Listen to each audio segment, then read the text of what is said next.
motion moved last week. The Minister of Finance spoke for 3 hours. 3 hours. Huh?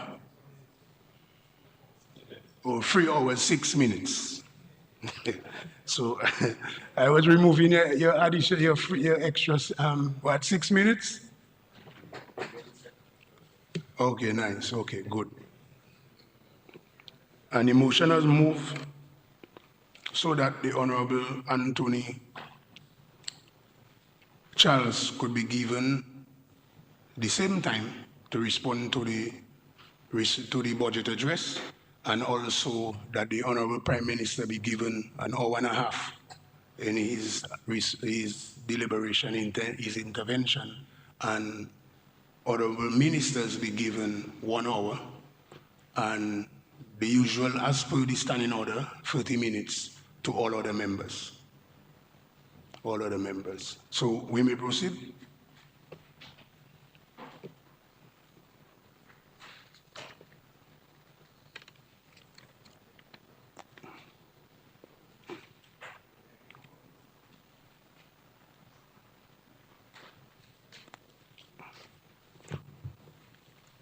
Although normally, Honorable Dr. McIntyre, Honorable Vince Anderson, AG, maybe we should move first to the normal processes to, although we move the motion, but sometimes they still move a motion according to Rule 41.6 to suspend the standing order and to allow him the same time. Yeah. Yeah. Yeah. Yeah, so we don't have to do it again. Okay, all right. Okay, so let's proceed. Do you need okay. Morning, Mr. Speaker. Yes. Morning to this most honorable House, viewers. Before I dive into my presentation, this is the second budget that we have been moving a motion to allow someone to, in the opposition, an elected member, to rebut the budget. I think on December 2022, Honorable Jesma Victor Paul won a seat. I won my seat. I did the most gentleman thing, ladies first. She got her time, and then she resigned. So this is the second time we have to keep moving motion. Mr. Speaker, the Constitution is in crisis. And I think I hold myself responsible for causing a crisis in the Constitution. Some might say no, some might say yes. But I'm reaching out a hand to the next elected member for us to solve this situation, because the president's office is just over there. And maybe PS Valmore can draft something for us, sign it today and drop it off before lunchtime, and solve this constitutional crisis. We might laugh, but this to me is getting out of hand. And we having Dominica like it's a joke. And we, maybe not you, we need to solve this.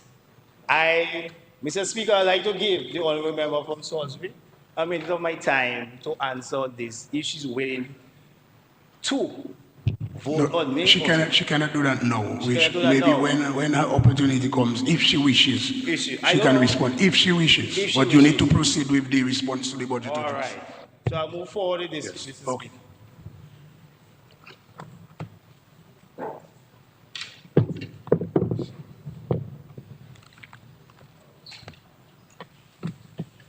Mr. Speaker, before I actually address the budget, I'd like to send some condolences to the Gary Ed family, especially his sons, Jason and Damian. I personally know Mr. Gary Ed because he has an estate above my parents. And we personally got close, especially when I won the election. We used to work hand in hand. And he was very passionate about beautification. He actually used to clean the roadside for about 2 miles up to his estate, which I was extremely grateful as a young boy to walk along that route. May his soul rest in peace, may his family breathe in peace, and I wish them well in their endeavors, especially with their companies, which they are located in the airport, with my cousin, the Minister of Tourism, always working with Mr. Ed. So we'd like to extend the condolences to his family, and I'll be at that funeral to represent my parents because we were very close. Mr. Speaker, I'd like to send some gratitude to this honorable House, especially you, Mr. Speaker, and the government of the day for granting me some opportunities to travel abroad on government business. For example, in Venezuela, and most recently, OECS Civil Assembly. In these presentations or meetings I went to with Honorable Minister, Mr. Roland Roy present, the only thing I keep hearing is unity, unity, unity. For anything to work in the world, in the Caribbean, even at home, we need unity, Mr. Speaker. So, for something to work, right now we're at home. For something to work, Mr. Speaker, we need unity. Nothing but unity. So, Mr. Speaker, the budget today was presented on Friday by the Honorable Minister of Finance for fiscal year 2025-2026. I acknowledge the effort of the government in presenting a budget that aims for balancing resilient development and physical discipline for sustainable growth. We see the investment in resilient infrastructure, healthcare, digital transformation, housing, education, tourism, and agriculture as a step towards economic recovery and improving livelihoods. Mr. Speaker, just as the Honorable Minister of Finance segmented his presentation, I'll also do this. Mr. Speaker, I will dive into the most important aspect in Dominica, agriculture development and food security. Mr. Speaker, the significant investment in restoring and developing agriculture and fisheries, aiming to increase production and expand market share, are crucial for our nation's future. The near completion of the National Abattoir in Layo Park is a commendable step that will greatly enhance local meat production capacity. We also recognize the effort in strengthening the fishery sectors through distribution of engines, boat restoration, and construction of fiberglass boats. I commend the significant investment of over $130 million over the past 3 years to restore development of agriculture and fisheries. This includes the distribution of over 10,000 coconut plants to 188 farmers and 1,700 cocoa plants to 85 farmers. I trust that this distribution was done in a fair and equitable manner with no favor in the selection process, ensuring that all deserving farmers had an equal opportunity to benefit. Mr. Speaker, nearly completed 7.7 million modern citrus certification facility at Londonderry, with its capacity to produce up to 50,000 certified citrus plants, is a vital step towards a resilient citrus industry. To maximize its impact, the government can establish a national citrus research and innovation hub in partnership with regional agricultural universities such as UWI, focusing on disease resistance, soil health, and climate resistant citrus varieties. The facility can also serve as a test site for organic pest control methods and eco-friendly practices. We are seeing how things are happening in America with the American universities, and we can partner with Caribbean homegrown universities and further encourage a partnership so more of our young people will choose them over fighting for student visa. In addition, the government can support small farmers by providing subsidized certified plants and launch a Grow Citrus at Home initiative to encourage households level participation. Mr. Speaker, do you know who have the largest citrus plantation in Dominica? Maybe Mr. Henderson. Maybe it's Mr. Roy. Maybe it's me. But the local farmer, the smallholders who adopt certified plants, we can distribute it to them because it's not everybody that have the contact or even study where the plant is. We are fortunate because we know where, and when they say Mr. Vince, they might frighten and say, okay, take all the plants. But we need to be aware of the barefoot man. We have to. So the smallholders who adopt certified plants, good agronomic practice can benefit from the subsidized or the low interest loans, strengthen local production of citrus. We have to reach the barefoot man. With these strategies enhanced, the initiative could eventually transition into a national citrus juice factory, positioning Dominica to rival established brands like Orchard and Pineapple, and become a regional leader in high-quality certification citrus production. Mr. Speaker, Dexia buying passion fruit pulp to sell, and after the merchants is to have to buy it back, the process, and buy it back for us. Dexia need to play a pivotal role in agro-processing. So instead of buying just to sell the raw material, you can process it. Dexia already have the facility, the know-how. So we need to buy into that. So Dexia can do a pivotal role because they're already in the buying process. Because we need to take out the stigma that the farmers have on Dexia. Already my Prime Minister allotted a few years ago that he don't go and get Dexia, no more money. But we need to take out the stigma because Dexia have been delaying payments back in the past years. So the farmers, I know the farmers don't really trust the Dexia process. So we need to erase that stigma about Dexia and capitalize and create more jobs through Dexia. So, Mr. Speaker, I'll move on in the agriculture. The offer of over 300 acres of land for agriculture at the rate of $1 per year per acre for the first 5 years to young farmers is a laudable initiative. However, to ensure its long-term success and sustainability, the government should consider the following recommendation. What will the selection criteria for accessing this land? The government should establish transparent guidelines that prioritize genuinely interested young farmers with viable business plans, especially those focused on food security, agro-processes, and climate-smart practices. We should prioritize even farmers' groups so they can lease the land together and produce together. Introduce tax breaks, grants, and low-interest loans for young farmers who transition from primary agriculture into farm to processing initiatives, such as bottling, drying, packaging, and local produce. Develop and support local farmers, markets, and cooperative outlets across the island where youth farmers can sell directly to consumers.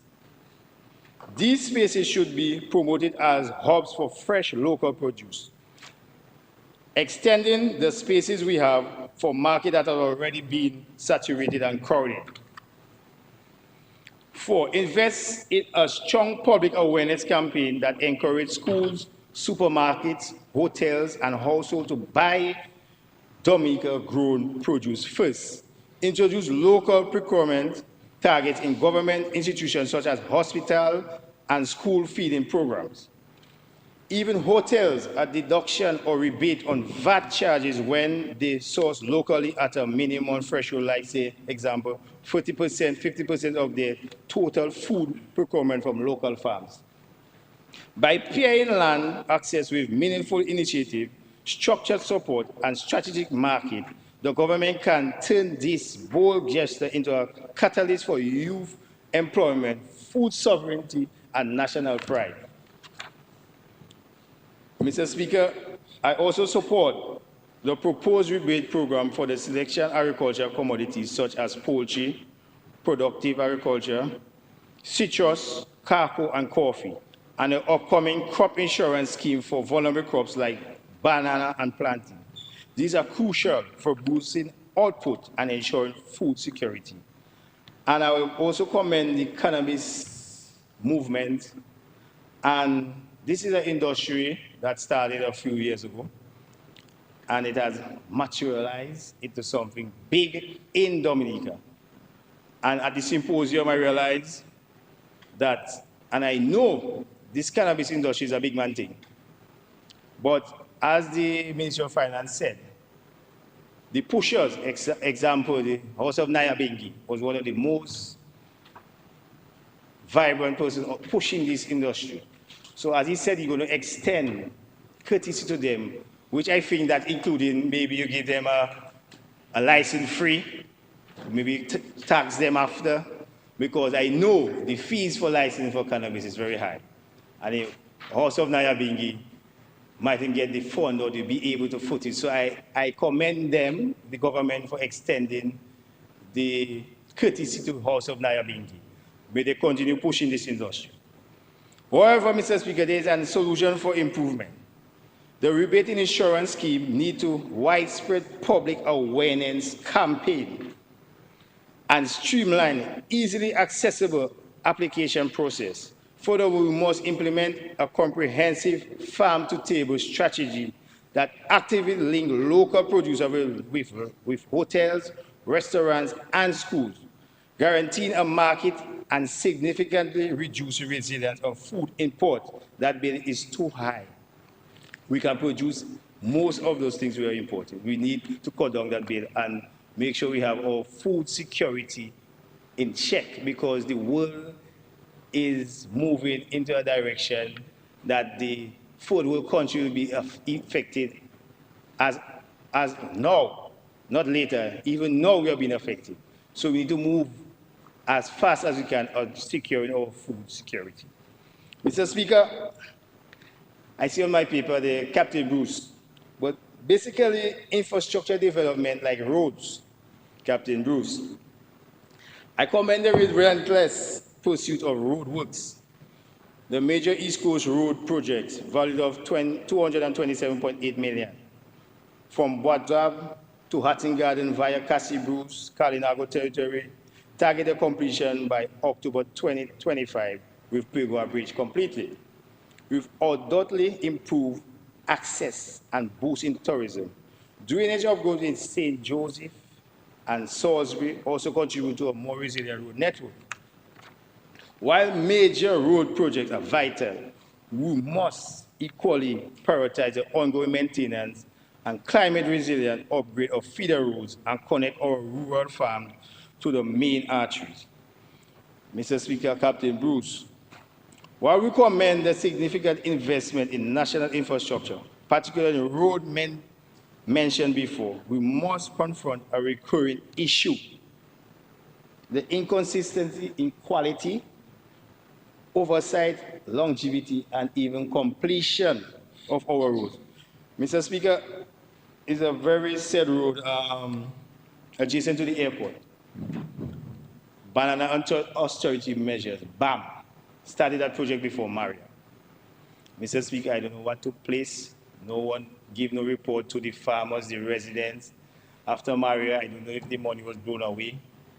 No, the road was cut down in size. It was incompleted. Nobody said, tell nobody nothing. The government maybe no, I don't know if Maria blew away the money. We don't know. So we keep guessing. So up till the date like today, it's not completed. No answer. Okay. Now, last budget, the Honourable Minister mentioned Captain Bruce. This year is mentioned again. I know, I personally witnessed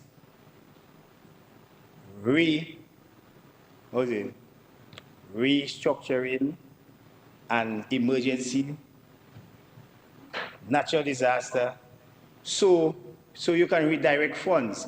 I have done it personally, but I know I get funds for event. And a medical bill came up. I have to take out in it. And next one, I have to take out in it, but it's a CO, so I take in health cares. But for example, in Cannabis, we had to relocate, the government had to relocate a few houses and so. So I understand that is maybe the delay for Cannabis, but I'm guessing, because I do not have the knowledge to bring back to the people, because after the budget last year, I jump up, oh, Captain Bruce come in, and I go on Marigot, and yeah, Captain Bruce come in. And a year after, it's still coming. So I understand sometimes I just need a little transparency to know, like, why not? Why didn't have it started? So a little transparency, because we have our caretaker in Marigot, we have a Retiree. So a little transparency to know why not, when it will start, who's the contractor, so I can engage. But I know when it starts, I'll be up there every day. When it starts, hopefully it starts, right? By October, okay. All right, I'll take your word for that, Minister of Education, of Agriculture. So, Mr. Speaker, I'll move on to the, as I'm on the road, I'll move on to the airport, because I would like the international airport to continue course. It's 40% completed. It's on course and even advanced, because we need to address a sea overtopping issue. And I saw the solution easily. Once the international airport is completed, the Honourable Minister of Public Works, probably for Wesley, my recommendation for the sea overtopping bill of Melvinol, we wouldn't need Melvinol as much. So Mr. Fidel, Honorable Fidel Grant, when you come from the bridge, you go straight across, back to the original route. We do not divert into the sea, we go straight across from Melvinol Bridge, across the airstrip. Sea overtopping solved. So steady the course on the international airport so you can solve my sea overtopping issue, because those drivers, vehicles don't last in the Northeast because of that sea overtopping. It's 2 years and it's finished. People don't even want to buy used vehicles in Marigot West area because it's all Granana. So with the completion of the international airport, it will solve a lot of these issues. So let's steady the course in the international airport, continue, keep the faith, and it will finish, because we need it to finish to solve a lot of issues. So, Mr. Speaker, I have been seeing that we do not have the different ministries do not cross interline with certain projects. Like we can see the international airport going on, and the Chinese government already promised to fix the road by stages. What I've seen going on at the Diaspora issues, I'll commend them and the government for investing in rehabilitating all the water projects in Warner, Cochrane, Savannah, Thibault, Petit Savannah, Scottsdale. But what I do not want to see, Diaspora have been under tremendous pressure. Our pipes in Marigot have aged, and due to the vibration of the heavy traffic, a lot of pipes have been burst, changed, a lot of leaks on the road. What I do not want to see is after the international airport is completed and the road project is finished, to Wasco come and dig up to replace pipes. So we need to advise all now, Honorable Cozy friends, I don't know if we have to call on the parliament for Atkinson, because Wasco had put it under that calendar owing 1.2 million. So you can give it to Wasco to buy those pipes, to fix the leaks before the road is fixed, because we don't want to see the Chinese spend how much money on the road after the initial bill, after Wasco come and dig it up to replace those pipes. Because those pipes were there since I was in primary school, or even before, 90s, 80s. So we need to change all this. So now we need the different ministries to coincide with one another. Don't do this separately. We need to coincide with one another. So, Mr. Speaker, collaborate with each other. Thank you, Senator. Collaborate.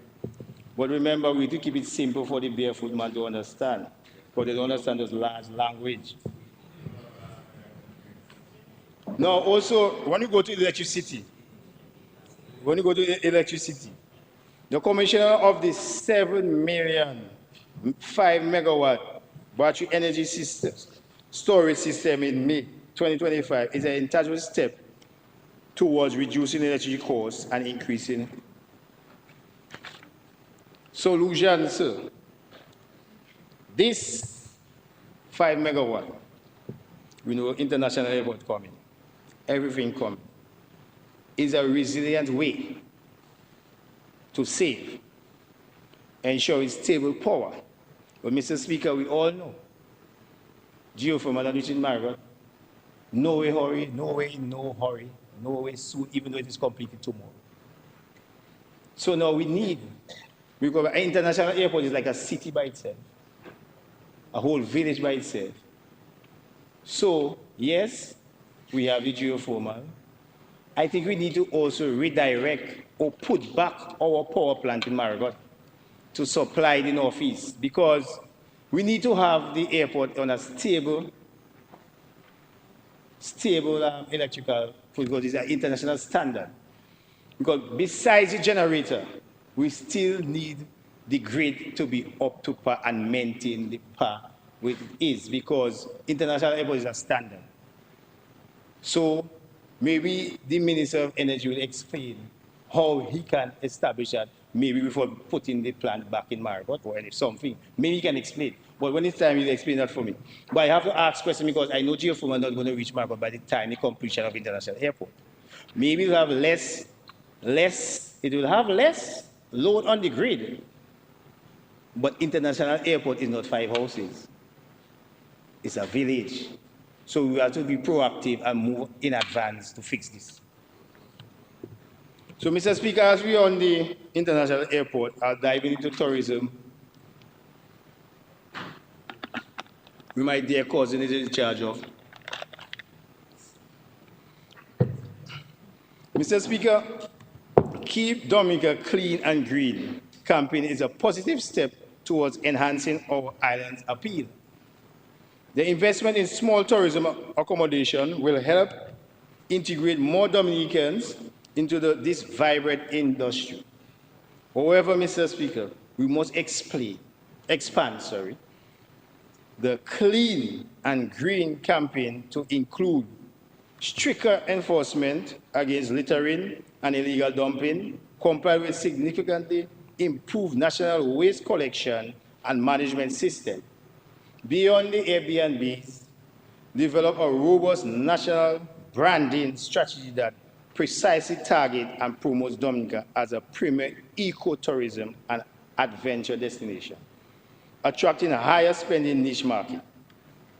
Beyond the bed and breakfast accommodation, there's a critical need to develop a proper national branding strategy that positions Dominica as a premier ecotourism and adventure destination, targeting high-value niche market with serious reviews of quality standards and existing BMA establishment. Only those that meet and maintain acceptable hospitality standards should be granted or allowed to remain with license. We have to keep the standard up to par. So the reviews, because we're branding Dominica, our country. So we have to also have some stop checks. Just show up at the Airbnb, make sure everything is okay, unannounced. Because we need to get it right. But if we don't get it right as a country, we'll fail as a country. So, Mr. Speaker, we need to have unity. Visitors' experience is a chain, and any weak link can impact national perception. Therefore, the quality assurance must extend to associated services, including the car rentals company that guests rely on to reach their accommodation. Are these vehicles safe, reliable, and professionally managed? Are the communities where the B&Bs are located clean and secure?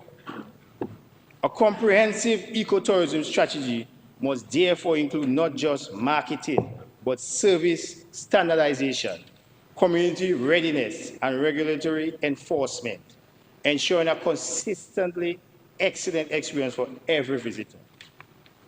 Invest in more comprehensive certified training program for local tour guides, hospitality staff, and service providers to consistently enhance the visitor experience and ensure sustainability.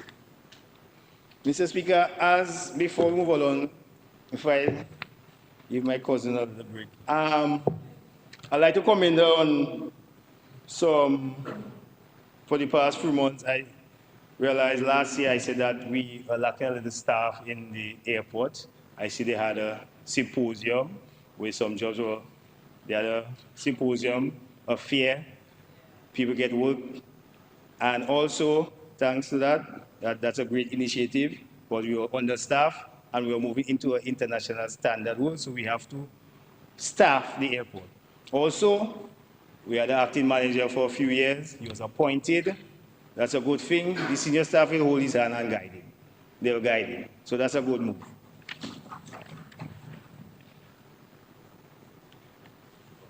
Mr. Speaker, now Dominica is a primary destination, and we need to focus on that.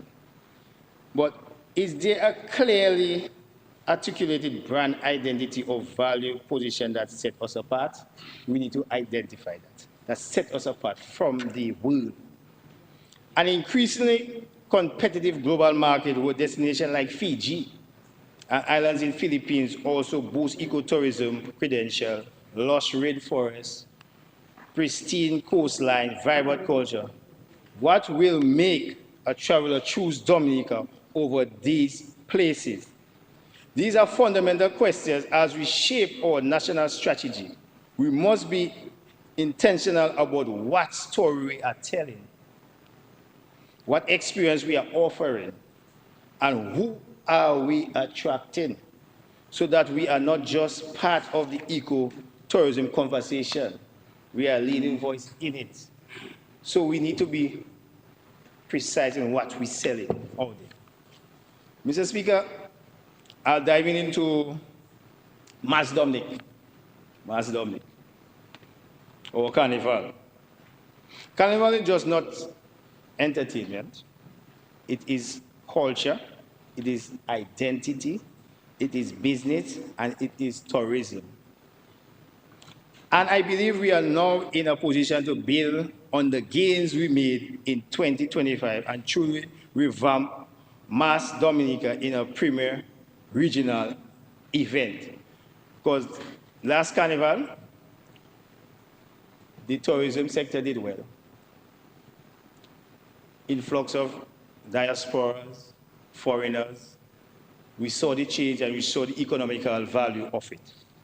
So I'll commend her again on that, and the team and the PS Valmont. Mr. Speaker, first thing first, let's start treating our contestant, because some complaints, as the Honorable Minister of Foreign Affairs will say, you're just saying what people tell you. You're just saying people writing things for you, but it's not my idea. Yeah? It's the people cry. It's the people cry that in there. It's the people cry. So I have to bring the people cry in the honorable house. The common man cry. That is what I did. So those say people that are writing. Yes, we are writers, but you have to claim it. It's the people cry that's in here. The people cry. Okay. No. There is no reason, Mr. Speaker, because we have a budget, we have a carnival budget. There is no reason a contestant should leave the stadium without their price check in their hand. These payments are part of the carnival budget. They are known a month in advance. The budget is presented. Let's remove that drama and delay. If we are serious about elevating our culture, we must respect the people who create it. Now, on to growth. Dominica is known for its daybreak culture. Everybody's daybreak. It's Juve. We party harder in the early morning, events that bring thousands of people out before sunrise to dance, mingle, and celebrate. We need to embrace that energy and formalize it, because it's already proven to be a huge attraction for both locals and visitors. They're enjoying it. Let's work with event promoters, provide basic infrastructure support, and ensure safety and cleanliness so it becomes a permanent and well-run fix on the Carnival calendar. We need to buy into this because the Juve thing is the thing right now. But let's not stop here. For example, Antigua has shown us something smart. Their t-shirt ban is on the Saturday, the weekend before Carnival. So not everybody wanted to be in the masquerade, the costume ban. So you have a t-shirt ban, but everybody had to run home to come back. Let's extend the Carnival week. I mean, we copy from our sister island, we can copy from them an event. Let's give the t-shirt ban on Saturday, complete with the live bands, DJs, and full of parade roads. It would give local designers, vendors, and food booths another day to earn, create early tourism arrival and longer hotel stays, offer more inclusive options for those who are not in the full costume bands. So they like the t-shirt band, nobody have to rush, nobody have to cut off the time and send them home to come and come back. In your t-shirt band, you have your whole day, in your costume, you have your whole day. So you extend it. So when you're in your cousin in Antigua, they'll come down earlier for it, and they'll stay longer because they want to partake in the costume also. Just an idea. Just an idea. Mr. Speaker, it's simple. Give people more value, and they will come. They will spend, and they will promote Dominica far and wide. Let's also improve how we market mass Dominica. There's no reason our Queen show, Calypso show, and Juve shouldn't be streamed live, professionally produced, and pushed online to the diaspora. That's how we grow revenue, not just through arrivals, but through content and cultural export. Mr. Speaker, Mass Dominic is ready for the next level. Let's plan early, pay on time, build on new trends, and package our culture with pride. The talent is here. The passion is here. The world is ready. We just have to organize ourselves to step boldly into the spotlight. Bouillon has taken over the world. It's a true story, according to the Bouillon singer. True story. It has taken over the world. So let's buy into that, capitalize on that. Okay, Minister of Tourism. Mr. Speaker, public service and employment.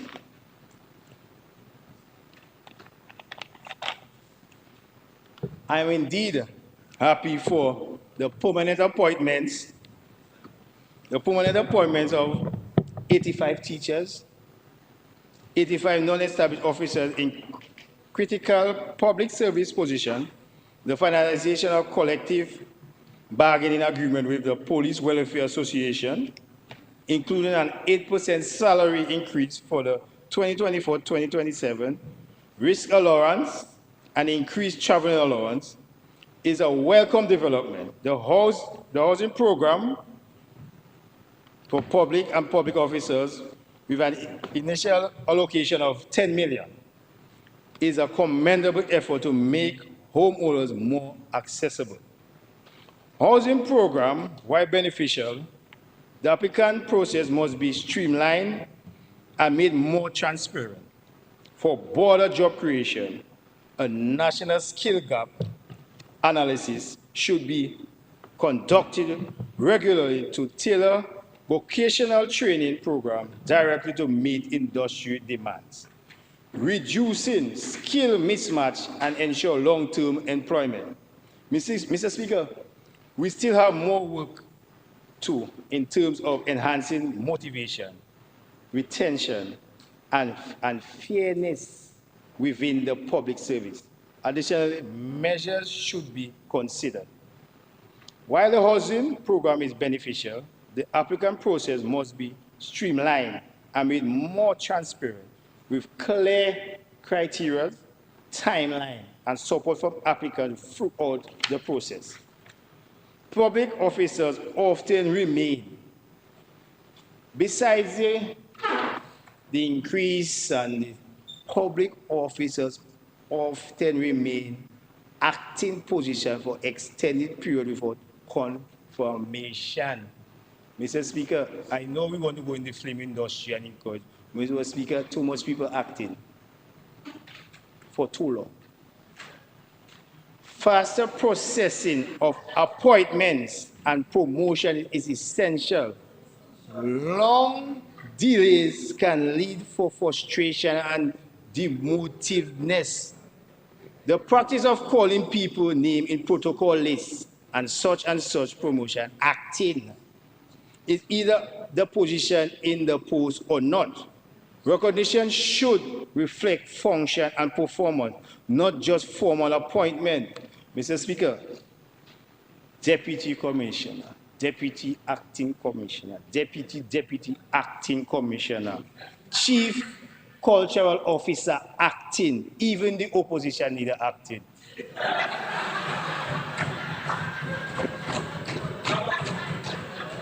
Mr. Speaker,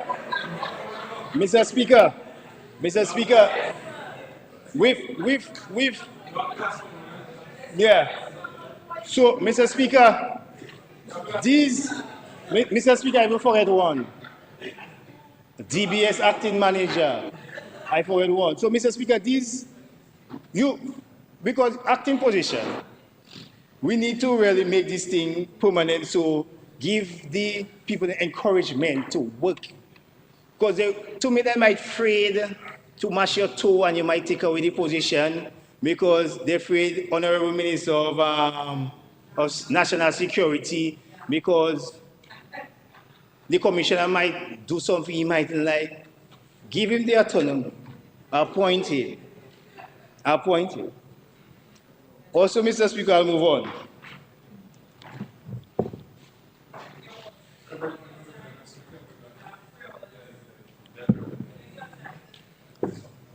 Mr. Speaker, many retirees and contract officers experience unacceptable delays in gratuity, terminal benefit payment. This often results in elderly or retired individuals having to make repeated trips or wait in uncertainty, sometimes for months, for years. The government must prioritize timely processing of these payments with a transparent tracking system at the Treasury and the Ministry of Employment and clear service timelines to preserve dignity and financial stability for our retirees. Mr. Speaker, after you work for 50 years in the government service, they tell you have to wait. I'll check you in 6 months. Mr. Speaker, sometimes you want a lump sum, sometimes people argue for a monthly payment. Well, Mr. Speaker, when I work for 50 years, I want all my money. And sometimes it's not available. That doesn't can stress you in your old age. We need to, because after they give their life and their service to the country, to their country, we need to check them heavy, Mr. Speaker. Give them what is due to them on a timely manner and fashion. Simple. Mr. Speaker, because everything technically on an increase, except maybe the salary like 8% now and then. But we need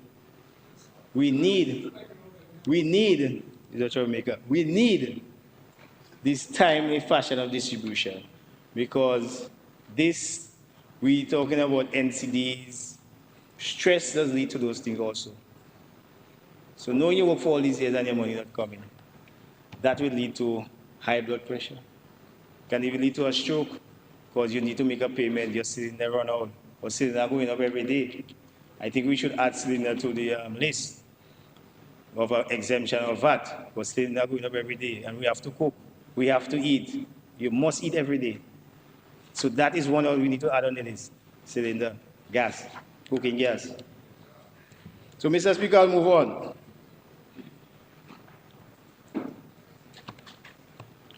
A well-supported public service is the backbone of a national development.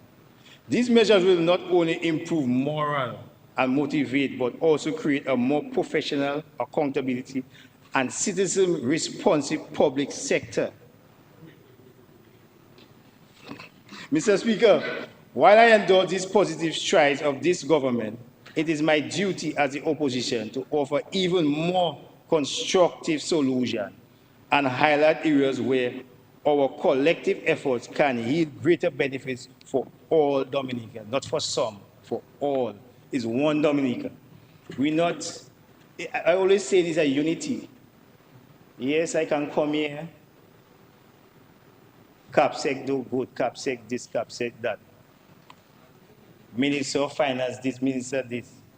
FSU not approving Capital Bush Road. But I can go on maths. I can go on my platform, I can go there too. But it still won't solve it. I'll message her instead. I'll message the Finance Minister. I'll message Mr. Roland, what's up with that? And then I can bring it back to my community. Because we grew up in a Christian community. We often have too much hate. I don't know hate here. You see here? I don't know hate here. Sign against me. All love. That's our problem. That's the business. No hate here. I don't know. But we need more love. For this thing to work, we need more love. We need more love. Simple.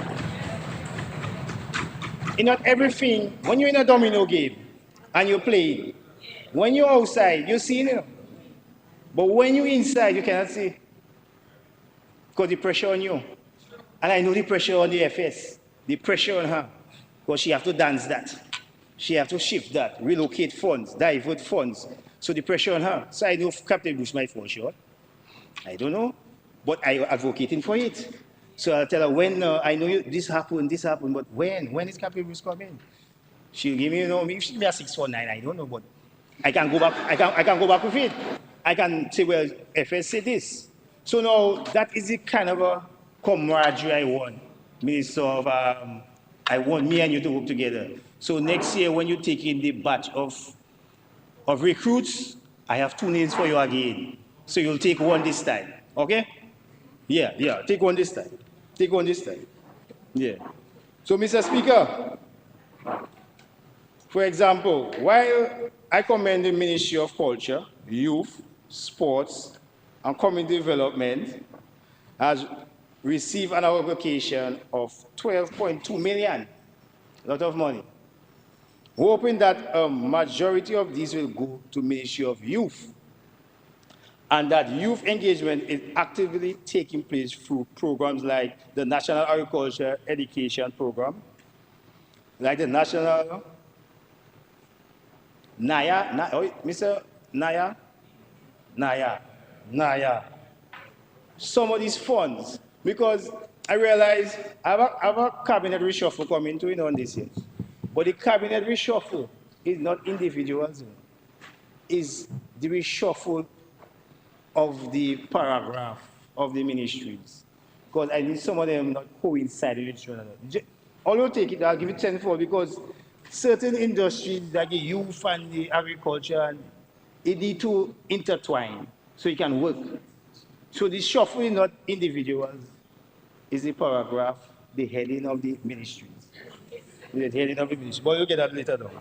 You get that later though. So, Mr. Speaker, it is important to recognize that youth development is a cross-cutting priority. Even if this amount appears to be a significant investment, the reality is that many youth-focused initiatives are being implemented under other ministries and departments. As such, we need more coordination and strategic approach. I propose that each ministry be required to allocate a youth-specific budget. We need the youths. It's our future. A dedicated line item within their own programs to fund target youth activities aligned with their sectors mandated, but done in a collaborative with Ministry of Youth. So all who have youthful initiative, you have to coincide with the Ministry of Youth. So this can be intertwined, the ideas can work together. So, Mr. Speaker, with this, for example, the Ministry of Agriculture is currently delivering an excellent work through NEAP, the national thing, and NIA, which is directly benefiting young people. However, if their budget includes a clearly defined youth allocation planned in tandem with the Ministry of Youth, it would also, for greater accountability, align and impact, avoiding duplication of efforts and ensuring effective use of resources. So the same thing Honorable Royal might be trying to do. Same thing Honorable Retiree might be doing too. She did it last week and you come and do it too. So you can save, do it together and collaborate so they further be more effective to reach the youth. We need our youth. This kind of inter-ministerial coordination will ensure that every youth initiative, whether in agriculture, tourism, health, ICT, or education, contribute to a unified national youth development agenda, maximizing the use of resources while reinforcing the Ministry of Youth as a central coordinating body. Also, an next proposal,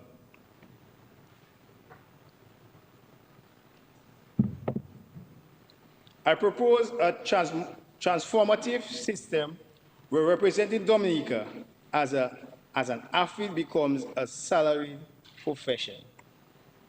This would improve experience. Older athletes training longer talents and receiving a stipend for their invaluable contribution, creating a sustainable pathway for sports development and providing a dignified livelihood for our national heroes. An athlete like Thea Laffour or Miss Hamilton shouldn't have to win a medal and hustle to survive. An Olympic medal is a great achievement for Dominica. Their job should be to train, represent Dominica, and mentor upcoming athletes.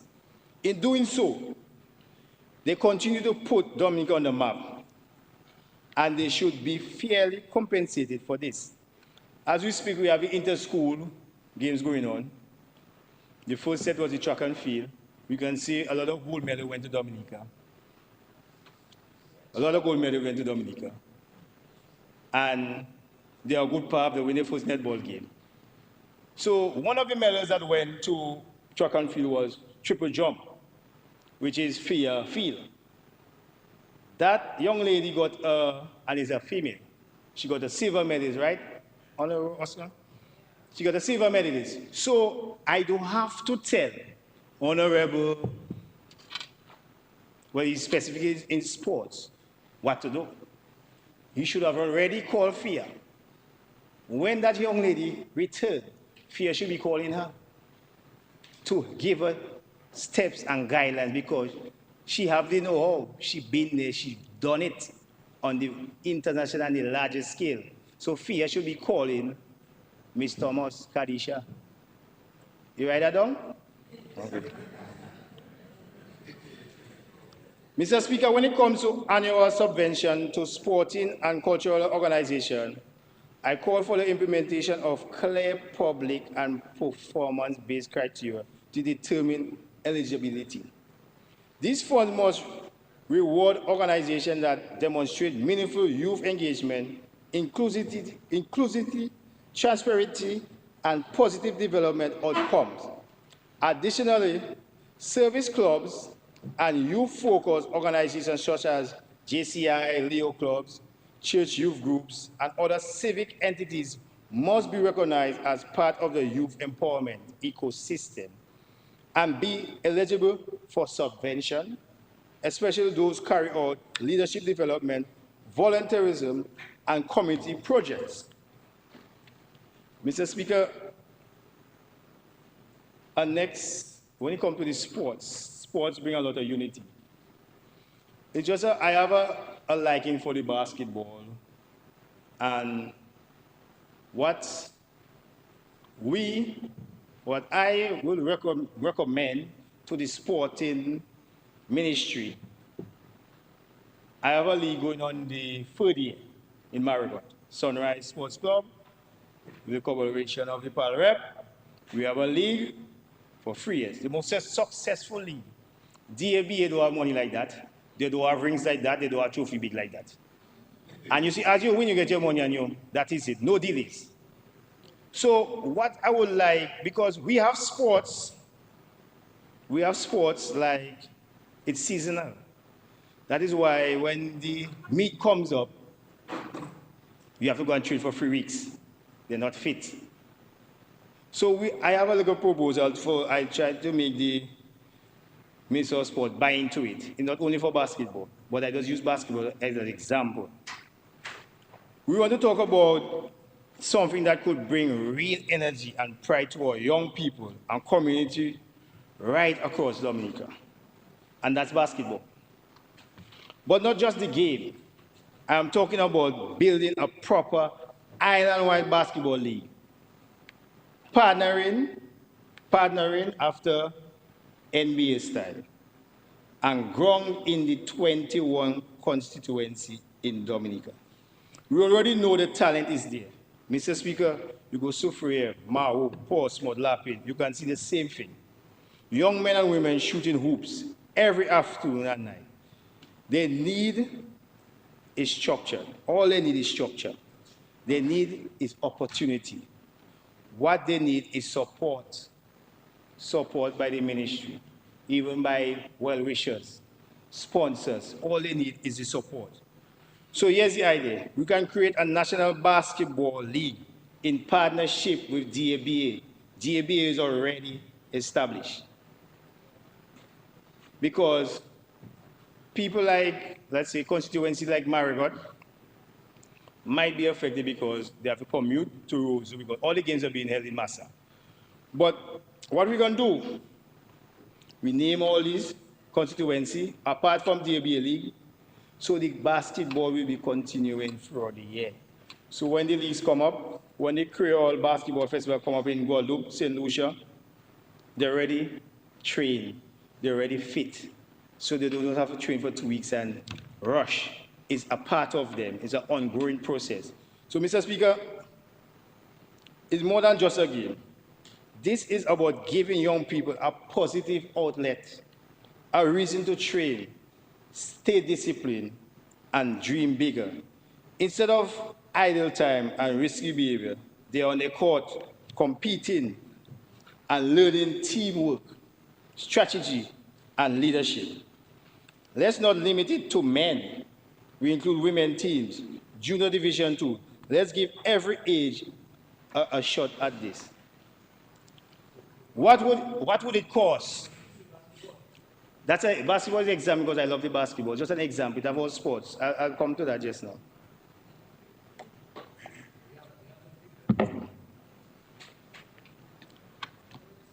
What would it cost? Not as much as we think. Refurbish a few courts, get uniform, pay official, set up a basic website. Then the rest comes from the community support and smart partnership. Business sponsoring team, Diaspora supporting online, government holding, and with logistics and small grants. And when the tournament is rolling, imagine the benefit, vendors selling food, music, and cultural blended with sports. Inter-community travels, because we, in the 21 constituency, you'll have a home and away. So we'll have the camaraderie. Different, although in one little niche, but different support, different niche, different everything. So, it's the camaraderie. So now, who don't have the hate? Sports bring people together. One thing I know about sports, it brings the good, the bad, and the ugly together. We need sports. We need sports. Remember, we don't need NBA money. We just need a vision, commitment to give our young people something big to belong to. And if we do it right, the Dominica Basketball League will become one of the most exciting things that happen to the youth in this country. Already, we have to work with what is already there. DAB is there every year. Neville PA Championship is on its third year. You work with what are already there.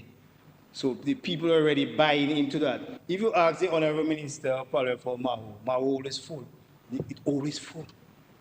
Sometimes it have netball, basketball, and the teams from Marigot, sometimes I don't have no money, no? FS don't give me nothing. I have to because they want to sponsor a bus. I have to take my little planted money, Mr. Speaker. Yeah, and just agree, yeah, look, yeah. Because I want to support the youth, Because Mr. Speaker, on my retirement, I plan to retire just now. On my retirement, I don't want to know, because it's a discipline. Because if you don't pay the boss, they're going to be idle.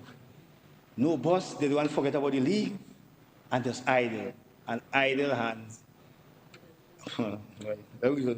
Devil's workshop, right? Okay, all right. All right. So let's get the ball bouncing, eh? Let's get the tournament going. Let's buy into this. We all agree, young people need an outlet. Positive one. We always say, give the youth something to do. And I believe one of the best things we can give them right now is a real league. No matter what it is, a league. Something that don't pause, something that continue going on. So when they see like they win a trophy, they get a cash prize, a little motivation to continue doing something positive. And sport is the way. A lot of talents out there, sport is the way. I already suggested that we pattern with the basketball league, 21 constituency. But Mr. Speaker, this is truly succeed at last. We need to invest in proper facilities. Mr. Speaker, we already have Master Court, which is vibrant, well used, and we can serve as a central venue for finals, playoffs, All-Star weekends, but that's just one court. One court. So all I'm calling for us to build some more indoor courts, basketball courts, not just in Roseau, but where it is really matters in our community. Let's start, Marigot. An area with raw talent, but no shelter when it rains. Grand Bay, a culture and supporting powerful powerhouse that deserve a court worthy of its spirit. It's a strong spirited community. You have Point Michel, small but passionate, with young people who are hungry for opportunities. You have Portsmouth, Honorable Pinawenham Shepherd. Our second tongue, are long overdue for a proper indoor sporting facility. It's our second tongue. I don't know if you want to read Marigot. You handing it over? Marigot, the second tongue? Well, we got what it takes, you know. Pharmacy, hospital, bank, supermarkets, fisheries complex, airport. You can go further in West, but it's still airport. And we have this strong spirit. But anyway, she says she's keeping the second tongue in Portsmouth. She won't hand it over. So, Mr. Speaker, an indoor court is more than just a roof over a hoop. It's a safe space. It's a place for structured leagues, youth camps, girls program, night leagues, and even concrete or hurricane shelter if needed. It brings life to a village. It makes young people feel like they matters. But when they see you put court for them, you can ask Honorable Lavin. He feels the vibes when he go into the court. And Mr. Blackmore, sorry, Honorable Blackmore, I will give him a little credit too, you know? I don't forget you. It's you that one of the, you know? But you share it. Okay, I'm sorry. So, Mr. Speaker, this court don't have to be extravagant, the big fancy thing. Strong steel frame, concrete floors, bleachers, lights, bathroom, a simple scoreboard. That's all. And once built, the community takes ownership.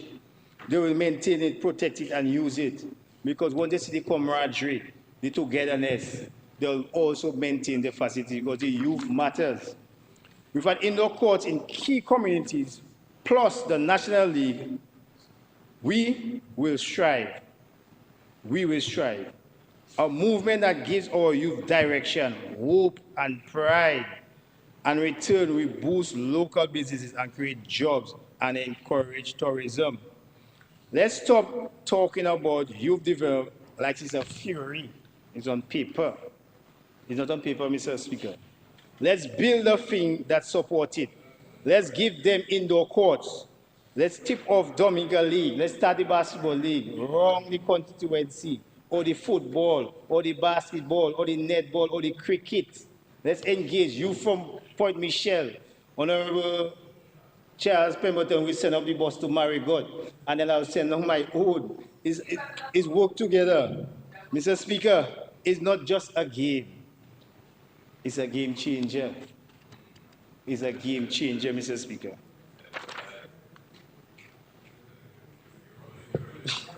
Mr. Speaker,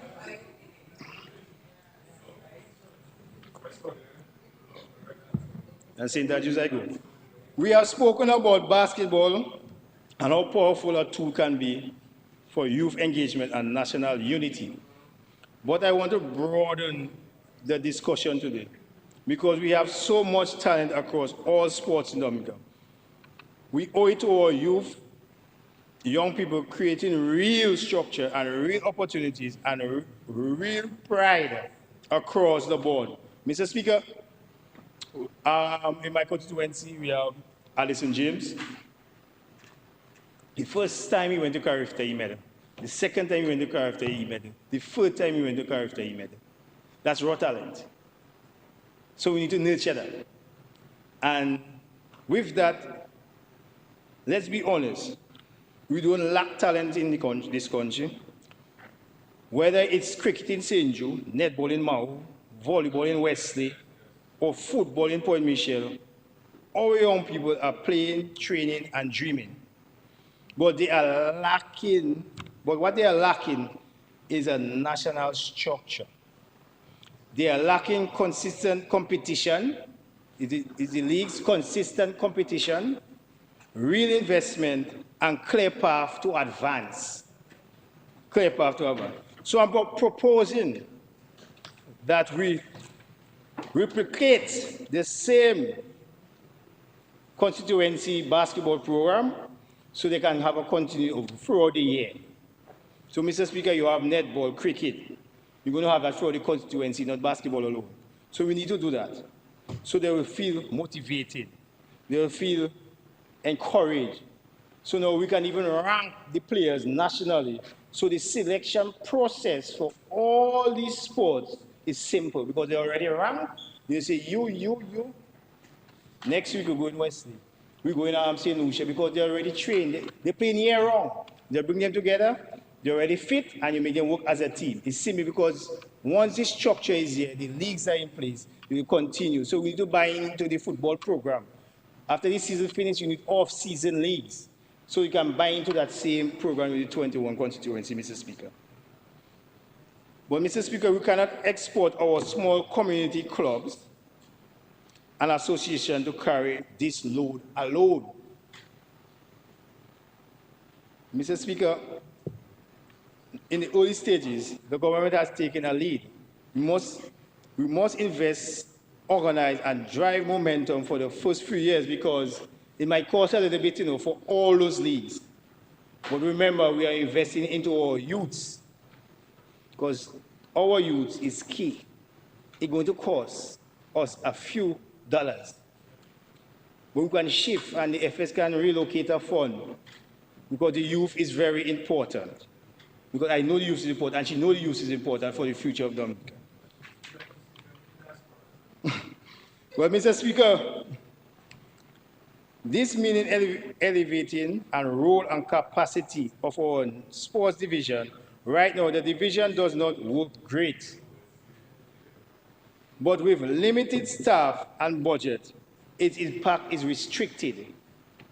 I'm suggesting we elevate the sport division into a full department. And more importantly, appoint a sport commissioner. He might be acting for now to see if he can work, but appoint a sport commissioner to make sure this thing is run properly. because we have to take care of our youths because they're going a little off. You have to pull them back on track. So, Mr. Speaker, you have the facilities, youth development program, and partnership. It will work. We also need, because last budget, we also need to revamp and empower the National Sports Council. I heard about the National Sports Council. It working now? I don't know. I have to make sure. Let it be the body that guides sports policy, facility upgrades, and talent identification, and even relates with the private sectors and diaspora. Give them teeth, give them staff, give them resources. Mr. Speaker, we must work hand in hand with also the Dominican Olympic Committee, DOC. They already have the network, technical support, access to international funding, but they can do even more once they are tied into the national plan, backed by the government and driven at community level. For anything to work, we need the community to buy into it. And once they see the transparency and they see and they buy into it, country sweet. Country sweet. Country sweet. Let's start with the basketball. Let's start with the basketball. Try one. Don't force yourself. Try one. See how it works. But let's not stop there. Let's raise the game for all sports. Mr. Speaker, we take sports seriously, not just for entertainment, but as a pillar of national development.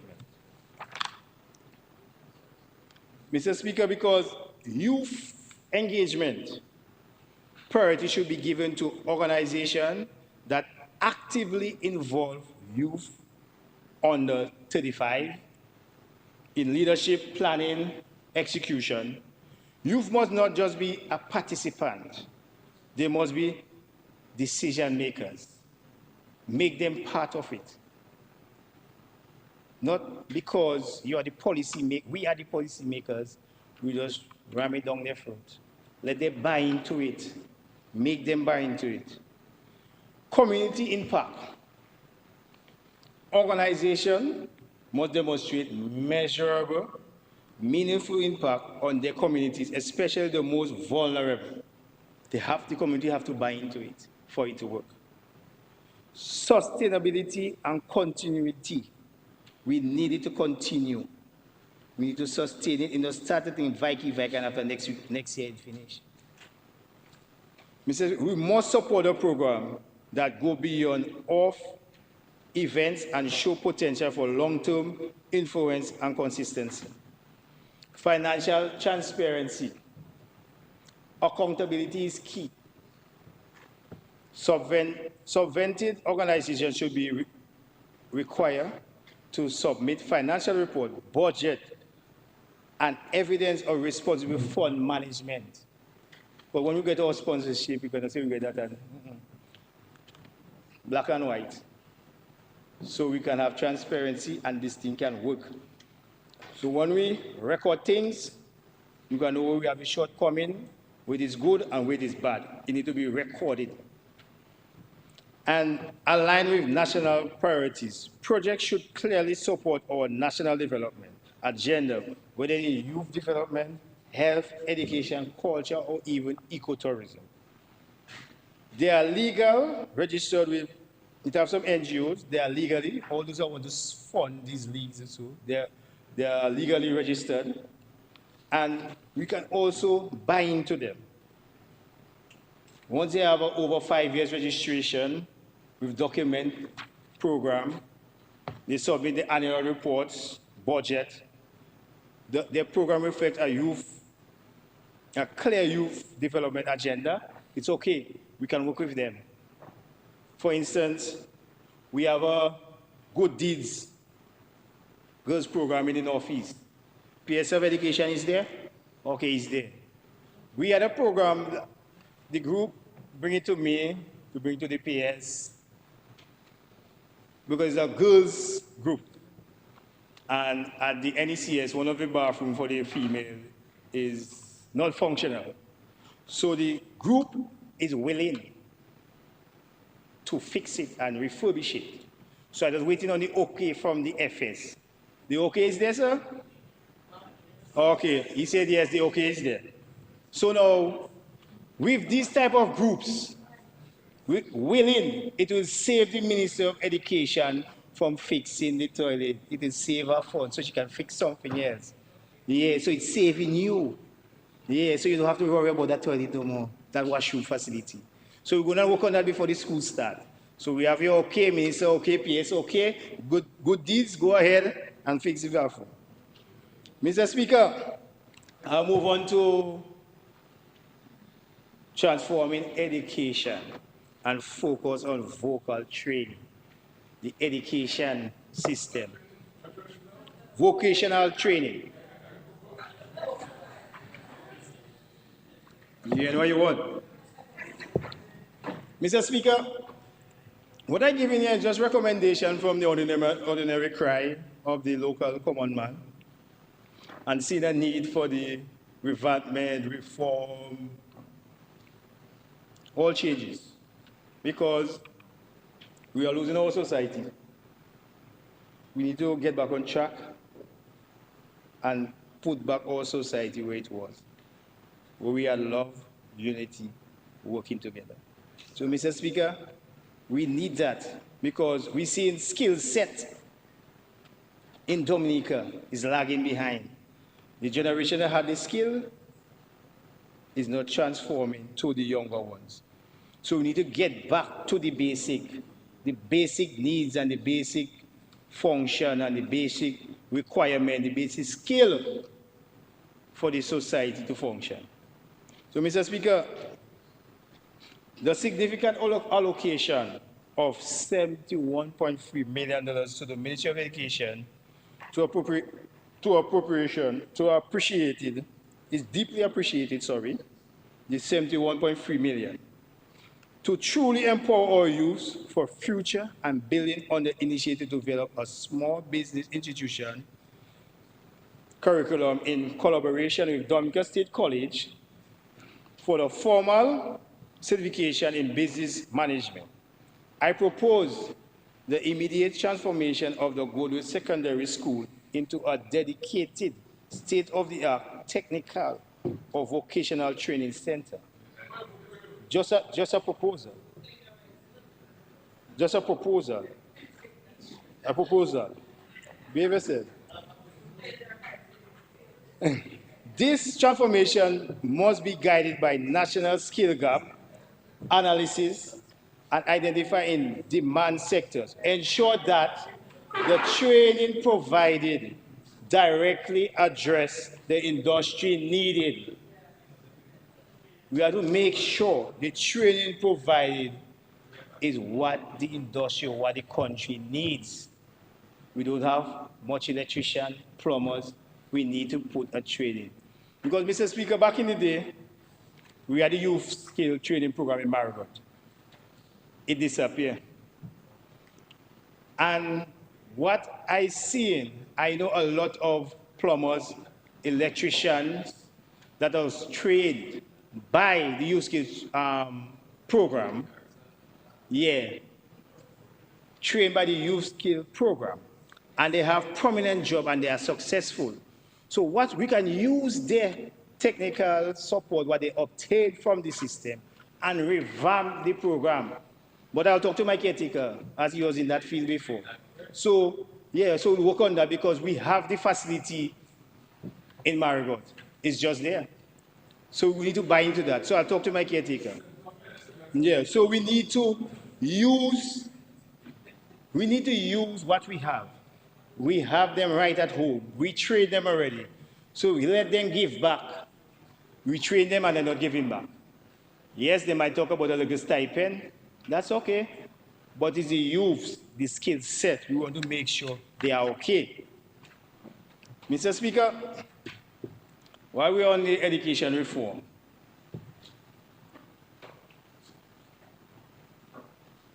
I just want to say up front, I fully support the call for the educational reform. It's long overdue. I believe it gives us a real chance to shake up the system in a way that works better for our young people. Because let's be real, not every child is going to be a doctor or lawyer. And that's okay. What matters is giving every child a chance to discover their strength and to feel like they belong somewhere in the system. Mr. Speaker, one of the first places we can start is with music and art. We have so much talent in this country, beautiful voices, natural rhythm, young people with real creative energy. Why not channel them? I would love to see every school with our own youthful choir.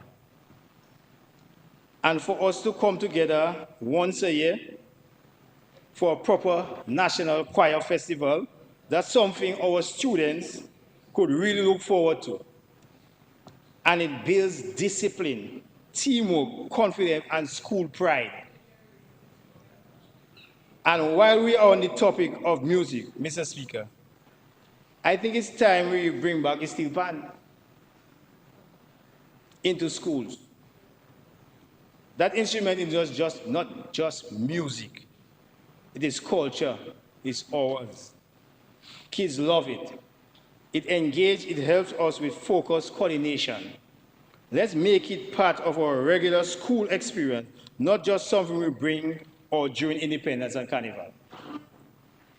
Mr. Speaker, we also need to take a serious look at how we treat our sports in our schools. Let's move to just PE class, physical education. Let's develop a real program for football, cricket, basketball, athletics, and even martial arts. These aren't just hobbies. These aren't just hobbies. Sports teach respect, discipline, confidence, and healthy competition. They keep our young people focused and off the streets. And Mr. Speaker, not every student is cut out for book work. Some kids are gifted with their hands. Even homework. So let's create more space in the system for practical and vocational skills. I'm talking about things like cooking, mechanics, vehicle repair, electrical works, carpentry, plumbing. Real life skills not only build confidence, but open doors to jobs and entrepreneurship. Imagine more young people left school knowing how to fix a car. They leave school and they know how to fix a car, do basic home wiring, or cook a decent meal. Not just for themselves, but as a trade.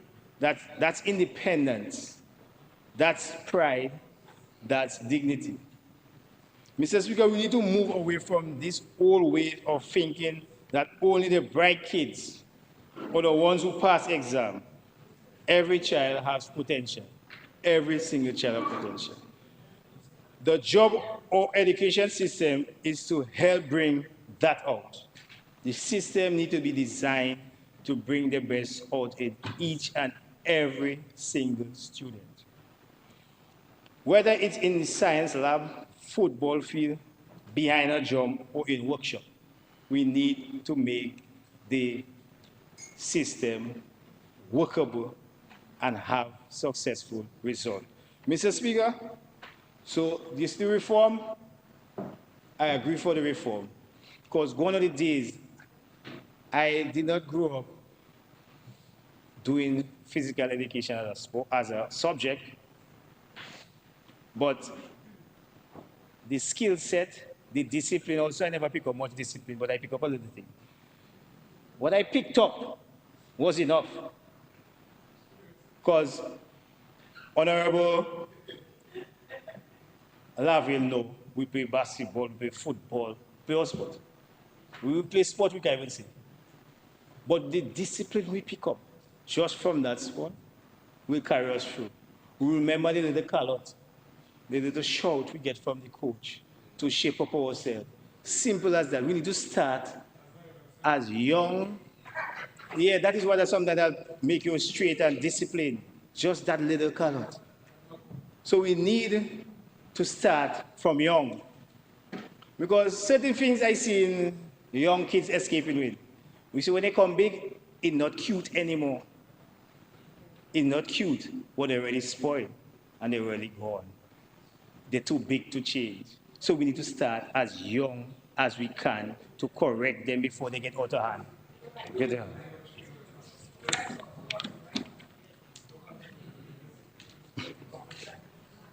Mr. Speaker, while we're on the topic of youth engagement, we just see a recently concluded bike festival. Perfect idea. Kudos to the organizations like, nickname I know, Daga and Young Maxwell. And brilliant idea. I'd like to thank the government for buying into it. But we're missing a little safety, a little time zone, a zone to do the stunts. So we need to fine-tune it.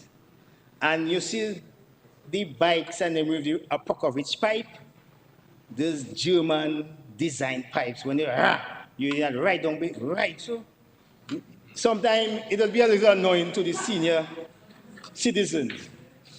So in order for them to buy into it, sometimes we have to give them the time zone and limit them. I know they're excited. Yeah, the time out, man, because people are ready to sleep. And helmets, even though you're a pinion rider, put on your helmets. A pinion rider, I mean, if you're behind a passenger, put on your helmets. Make it mandatory. Safety is key. Young people, you know, I'm not young anymore, but anyway, we don't get excited. You know, the joy, we enjoy it, you know. But safety is key. Let's even enact a weekend insurance for some insurance company to even protect our young ones. If your bike not insured, don't come in the party. Don't come in the talk. If your bike not insured, don't come in the talk. You know where them do not come. We have to fine-tune it. So we'll take it back. PS, Ministry of Tourism, take it back to them. Make sure tell them it's mandatory. We love the idea. Engagement, Ministry of Security also work together. Ministries work together to make sure this is safe and enjoyable for the youths. We need to protect them.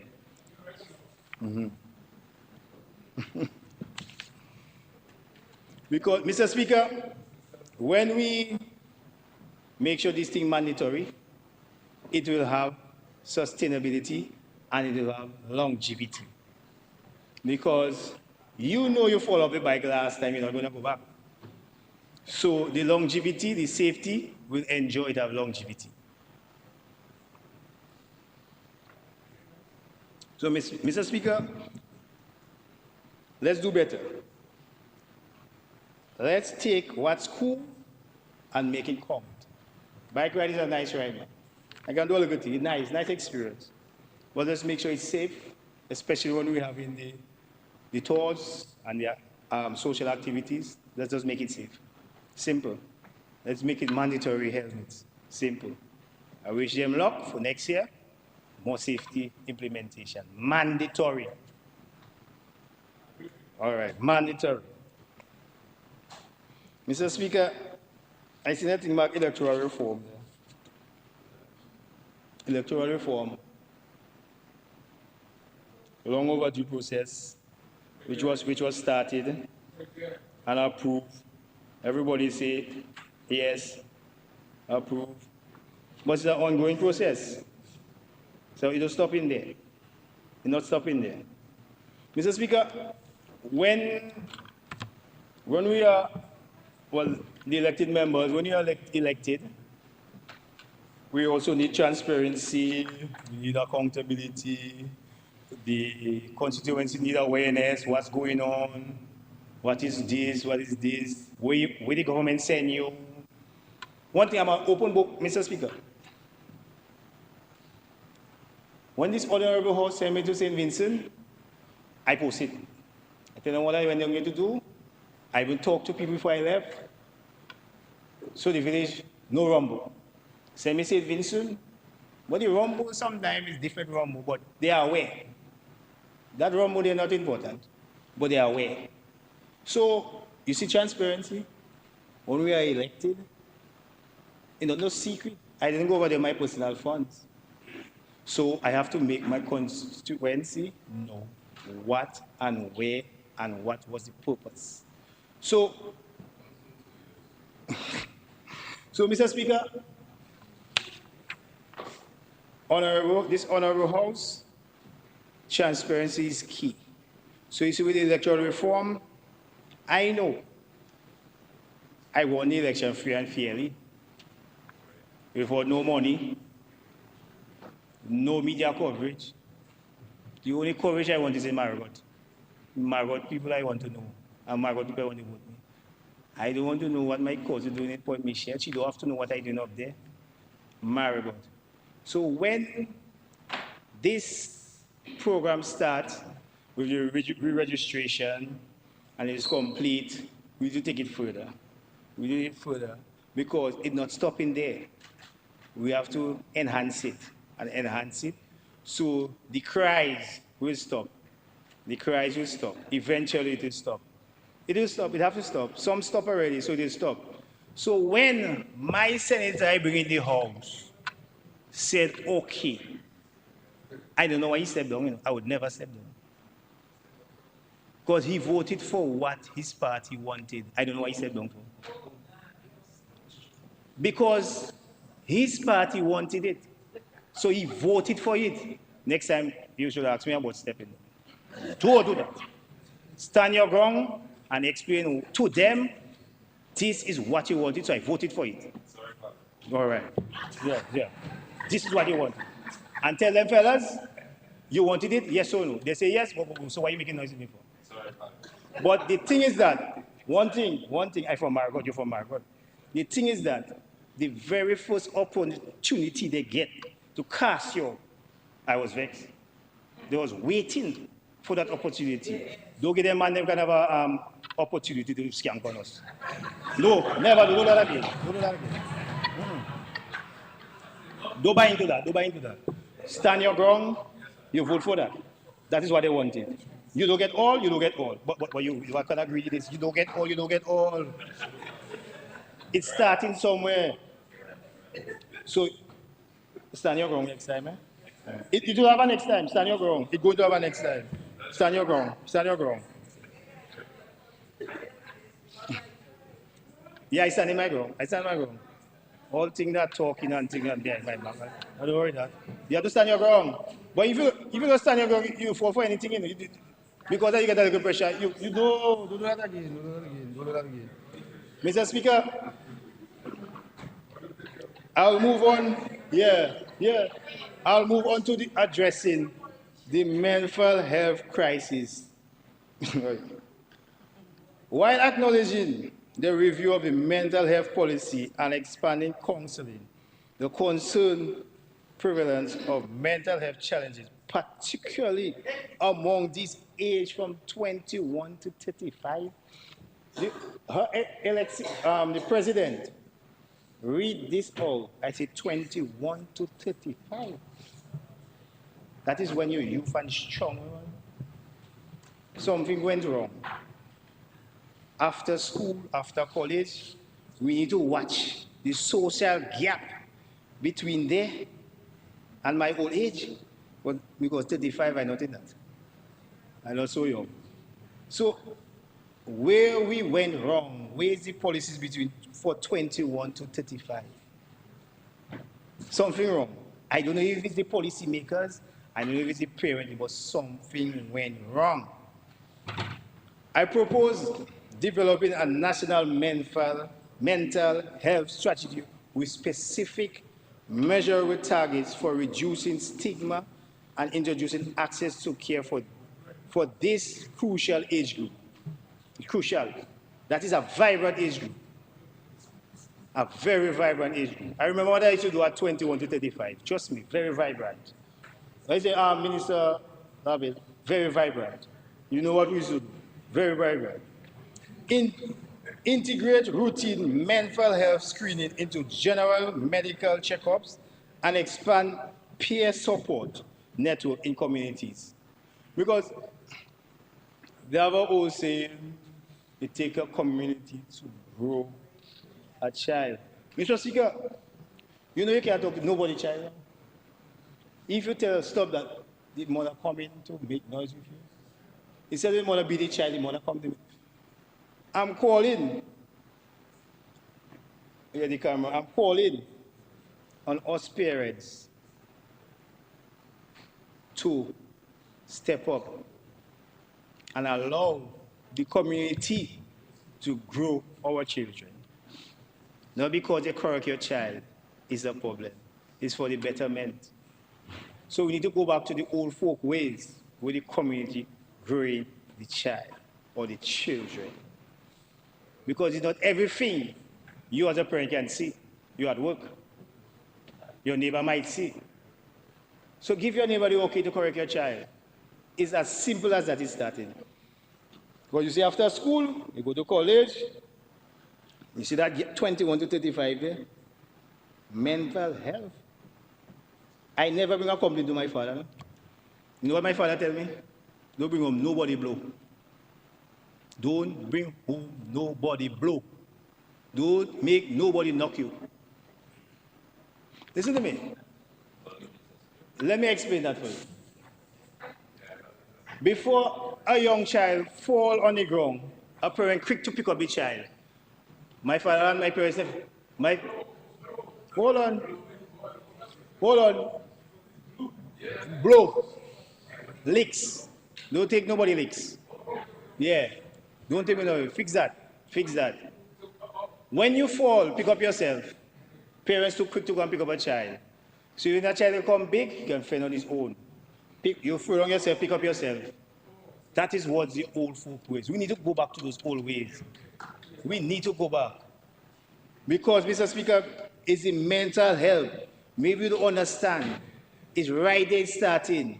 It's before 21 it's starting, you know. So you have to hold their hand up to 21. So when they're big, you let them go at 21.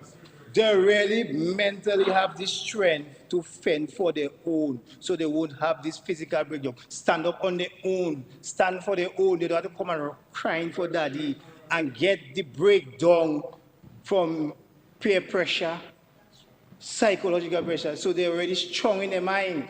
But what people can tell me that going to make me breakdown now? From since I 21, but by the way, I don't hear you, can't tell me nothing. Yeah, but no, you have to be strong-minded and make sure our youth are very strong-minded. That's why we have to set up the program to enhance that and make sure we are strong-minded Dominicans. Because listen to me, the world out there is not easy. Everybody for themselves now.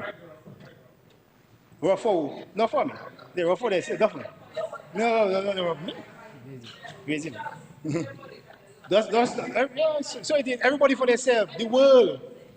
Globalization in the world, it have a lot of selfishness. So when they go out there, the world might just eat them up because of the mindset is weak. So we have to set it now to make sure they are properly strong mind, have their own will. Now we get a little pressure, they go and resign. Get a little pressure, hold straight. Mr. Speaker,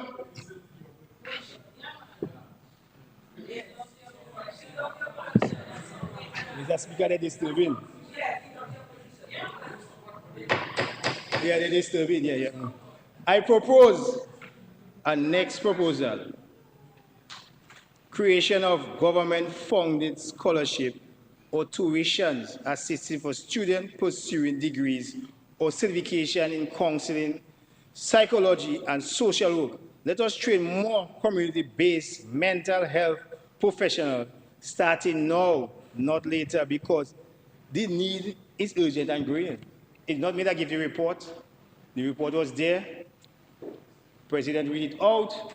It is a need now. Honorable member, you cannot use the president's speech So, Her Excellency. no, you can't use Okay, sorry. the president's speech to strengthen your argument. Okay, sorry. So just leave it alone. I take it back. Yeah. No, John.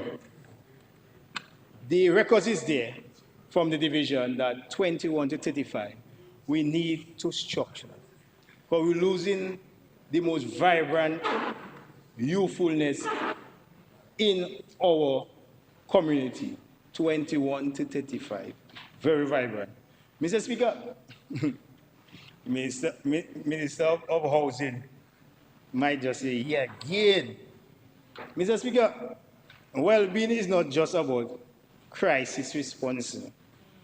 It's about healthy outlets and positive alternatives.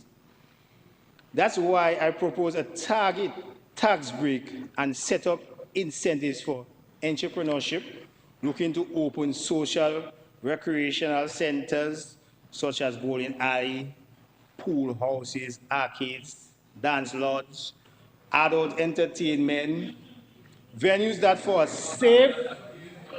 safe, regulated, and responsible operation.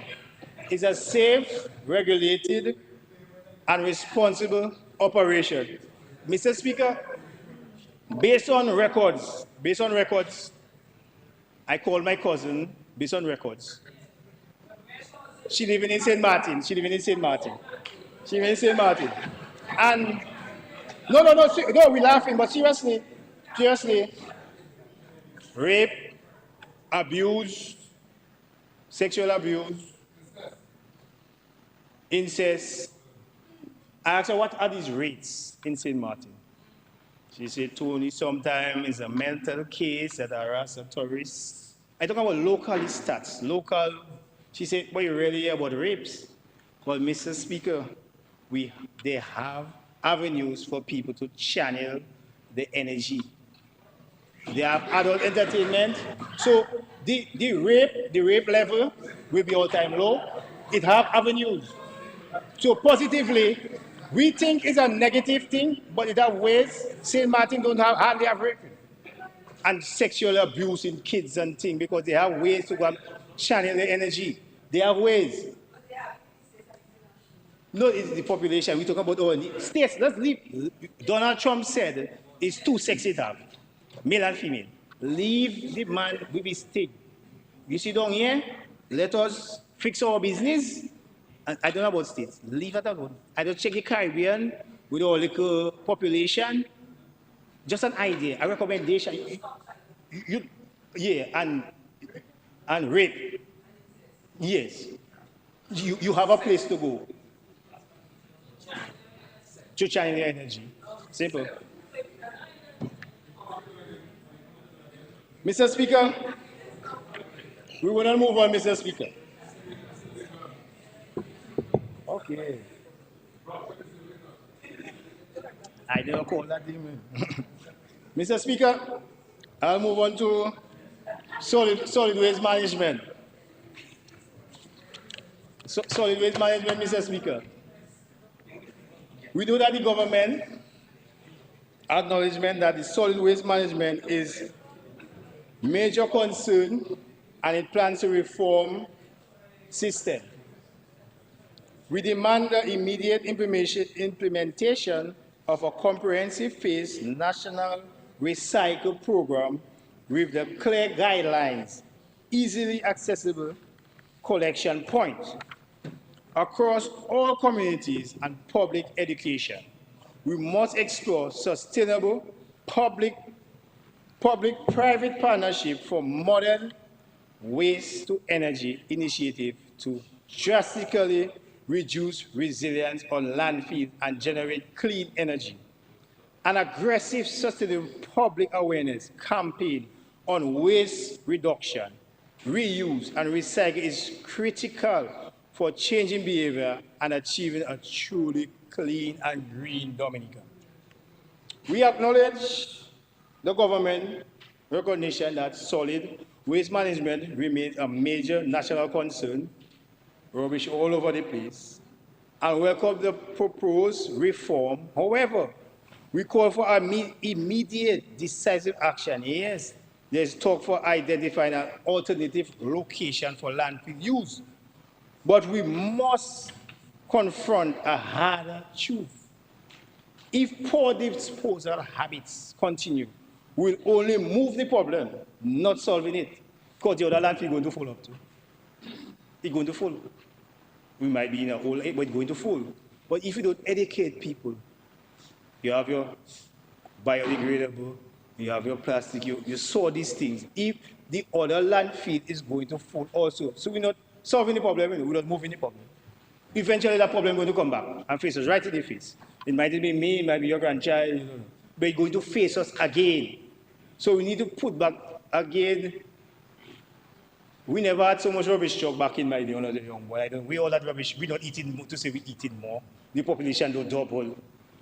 It's poor practice. It's poor practice. It's poor practice, so we need to educate. It's the same thing I did as a young boy, same thing I did now. Nothing to change. Maybe some more MSG, make it taste nicer, maybe that. But it's the same food I eat. So waste all the waste. We need to buy into the communities to educational drive, the poor practices of sorting their rubbish. That is simple what is going on. The poor practice of sorting the rubbish.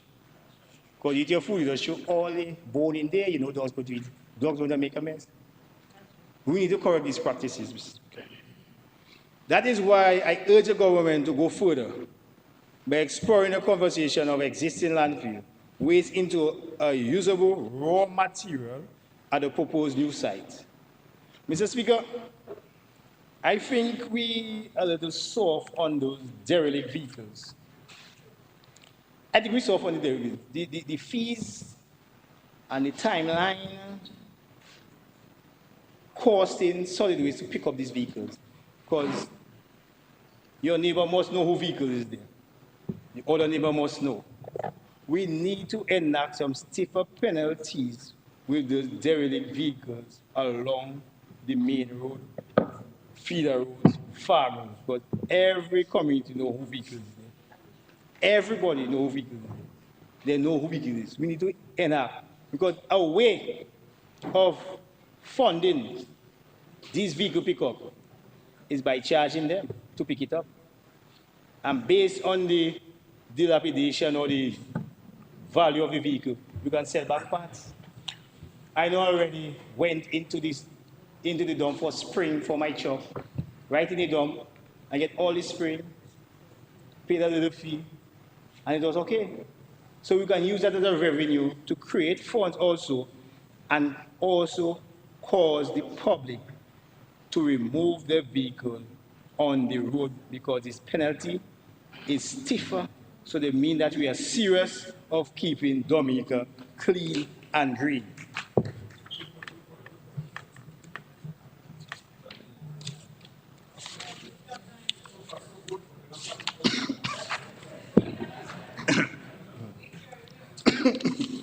Okay, Mr. Speaker, I see the tax exemption. I welcome it on these items or commodities that are daily used in the house. This provides some relief to our family at a time when cost of living remains high and unpredictable. And Mr. Speaker, I put on my TV this morning, last night. I never even know Thailand and somebody else fighting. I said, well, but everybody, yeah, and Cambodia. I said, but why? This is a new thing to war. The love is going back to the unity again. The love is not there. Everybody have a little money in their pocket, so they feel to do whatever. It's simple, The love is not there again. Everybody getting like they're jealous of war. They're jealous. Everybody fighting. We were fighting here. We were fighting for leader of opposition. Right there, simple as that. We don't go far. Everybody, but what is the love now? Is unity we're looking for? Where is the love? Because, Mr. Speaker, you see, the exemption of these VAT on these commodities will go a nice way, though. But 6 months, you are. 6 months. Dr. Honorable Minister of Finance, 6 months. I think we need to take it broader. Is the government to go a little further, ensuring strict monitoring, because you see that 6 months, yeah? Because I, as a merchant, it's an old stock I have. An old stock. I buy my corned beef before the VAT was exempt. But how long your old stock lasting? You don't know my inventory. How is that going to be monitored when you as a consumer go and buy the items? When, yes, the government enacted. Where? But all merchant head are like it. We will see. Okay. We want to make sure it meet the common man. And when they enact it. So, Honorable Minister of Finance, you see on October 1st, recirculate that to the public again. We have enacted the VAT-free thing, and this is the list. So the communities, the consumers, can put the merchants and the sellers straight. But Mr. Speaker, I know after Maria, I see some prices, and sometimes the prices never move. So, yes, we can say we will not be trust the merchant, trust away. Trust the merchant. Yeah, trust her. Trust the merchant. You never know. They're not trustworthy. They might never change the price of these commodities. So I want to know how. So Minister of Finance, you'll tell me, somebody will tell me how they're going to monitor that, because that is kind of confusing. Because that is a little, because I don't know how they're going to monitor. Yes, the merchant will benefit for sure. The buyer will benefit, the importer will benefit for sure. They're VAT free, they bring in the thing. Okay. I don't know how. Because boy, that's a hard work. I'll talk about that later. Yeah. But I'm going to talk about, I have a heading there. You know what I have on it? Government wastage. Government wastage. Because we'll take out VAT, we'll take out things. But I just want to talk a little plain. Because sometimes it's a simple thing that makes the biggest difference. When we're talking about national budget, yes, we need to invest in big projects, but we also need to look seriously at how we're spending on the everyday stuff and how much we are wasting without even realizing. Come in. Mr. Speaker, I walk into almost any government building after hours, and what I see, lights on, aircon still running, computer still humming, but nobody in the room. The electricity are paid for. It's still on, current still on, not using, light still on, not using. And it may sound small, but imagine that happening dozen buildings every night, every weekend, all year round. That's thousands of dollars of wastage. So PS, when you PS answer, PS of agriculture, when you go cut off your computer, cut off your light, cut off your AC. Because it's going to count. Every dollar counts. Yeah, because remember, the citizens, we want to buy in, you give us tax, you take out. We have to watch the policymakers too, you know. Cut off your light. Cut off your light. And you know what? I would support the idea of hiring someone.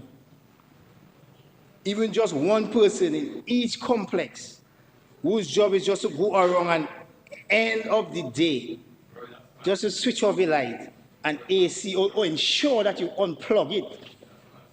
Yeah, it's as simple. Oh, you don't need a man. And you're still wasting the light? So just cut that off. But no, but sometimes you're doing overtime. Automotive, for the system, automatic shut off. That is it. That is why we have the energy minister there. So he'll correct that wastage. He will correct that wastage. Because Mr. Speaker, because you'll pass Saturday, Sunday, and that's all in lights. We might say it's nothing.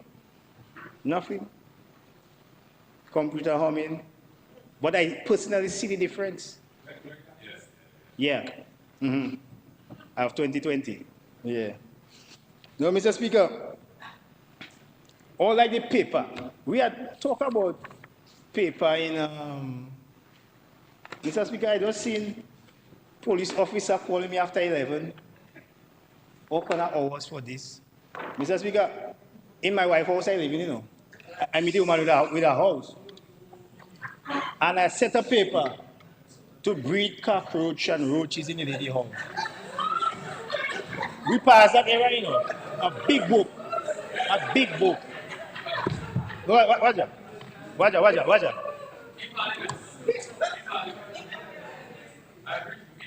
We need times of modernization. A set of paper. Let's listen. A set of paper. But sometimes I can't say nothing because I see my book out. I have to fix myself. Because I check but we all that, but I have to put that in box and take that and put that maybe with my father and take that out there because the lady, I want to say she have, when you say OCD, she like to say a place, but you finish with that, take that out there, and the pressure is on me to fix everything. Let's get rid of that. Yeah, but this is not only for me not to, but remember, the officer, after 10, after 11, because he come out, so he comes. So after he finish work after 4, man, I come right, man. No, man, I mean, maybe he enjoying it because he's a James, he's my cousin-in-law. You know, sometimes he's spinner. He's not always the same one because he come and see his family and thing. But that is a hassle and a safety risk. After 11, he's supposed to be in bed. When Inspector Moses accompany him or her by checking board, sometimes I have to, all right? Imagine if they meet me, but you don't want to meet me South Roadside, you meet by a recreation center somewhere.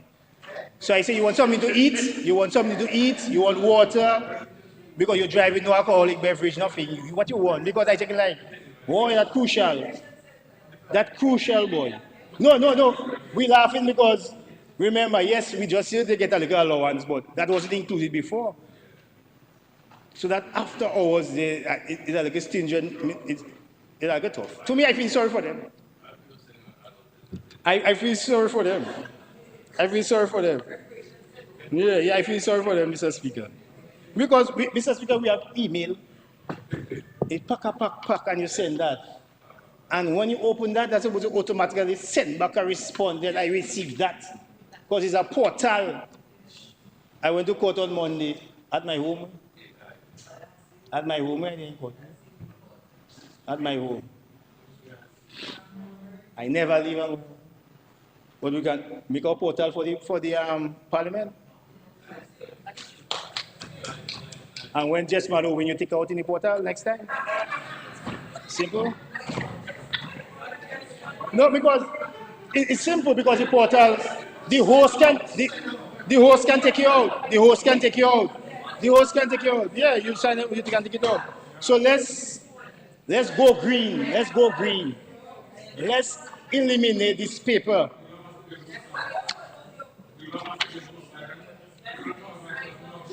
Let's eliminate the paper. Mr. Speaker, I was speaking earlier on about the cabinet reshuffle. The cabinet reshuffle is heard the question the Prime Minister on it, but people speaking about taking out, that's the most one I hear, taking out my fellow bigger brother, Honorable Fidel Grant, to put him in finance, the finance man, take out my partner, taking out my partner in health, put him in public works, the engineer. You have Doc, Honorable Minister of Finance, put him in health. But that's not my reshuffle, no? Minister of Security is good. You're right. You're good there. They show. You're good there. You're good there. They show. So, no, you go. They show. Old police, former police. So you know, you have enough for that. You have enough for that.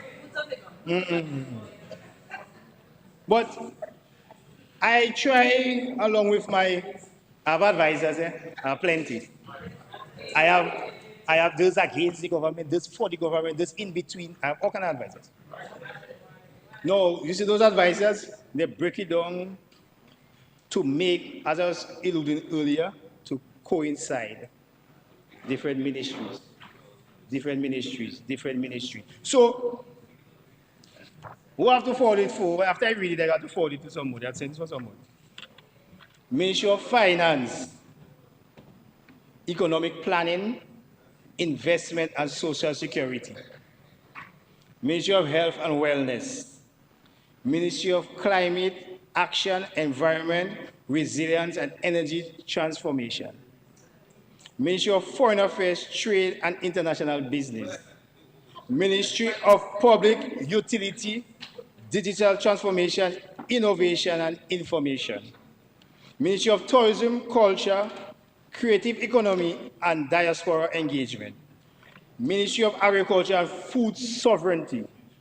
Ministry of Community Development, Rural Modernization, Heritage and Civic Renewal.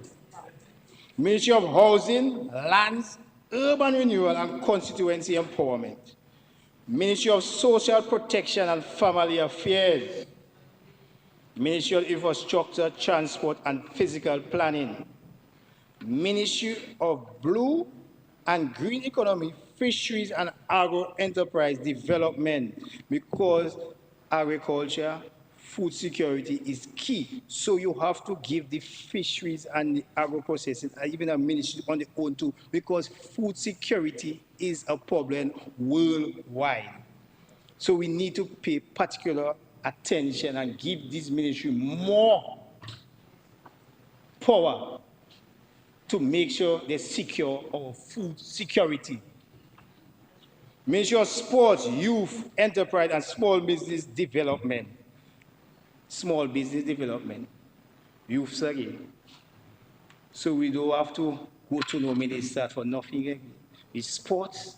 You see the gap, the 21 to the 35 there? You see after they finish high school and college, is there the social wellness coming from. So when you have that, they transition into a small business. Because after the sports, remember some of them, not the Great Addison, not the Hamilton, not the FIA. So these are like me and Mr. Lavin and I, Honorable Lavin and I, we try a thing. You used to play a little football that day, Mr. Speaker. So sometimes we fall in off. So you see between there, we can empower them with a small business one time. So they come professionals, they don't fall by the wayside. So you grab them there. So you see that 21 to 35 there, that is our problem. We need to fix that. So you see the sports and the youth developments there. We need to intertwine them across them because we need to take a hold of that vibrant age, 21 to 35. That's a major problem. I don't know if you've seen, but that's a major problem for me. That's a very major problem for me.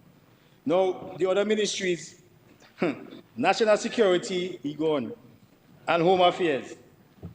And in that one more ministry, the Minister of Governance, Labor, Productivity, and Public Service is absent. Okay, all right. This is not merely a change in composition of ministry, but also to realign, also the realignment of like portfolios while combining portfolios that will complement each other. is to complement each other.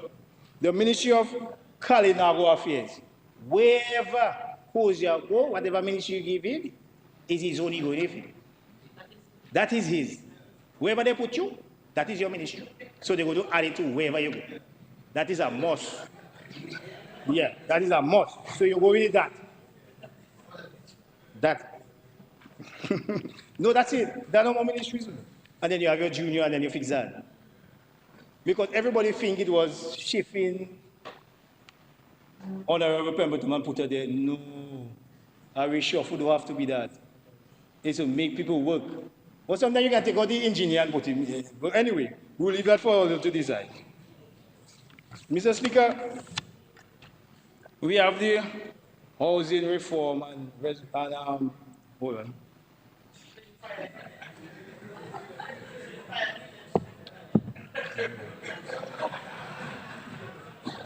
Yes, you like that story? Yeah. That one there was just to play inside us. Yeah, maybe there and I don't oversee that. You know. That may be there. Look at the excitement, man.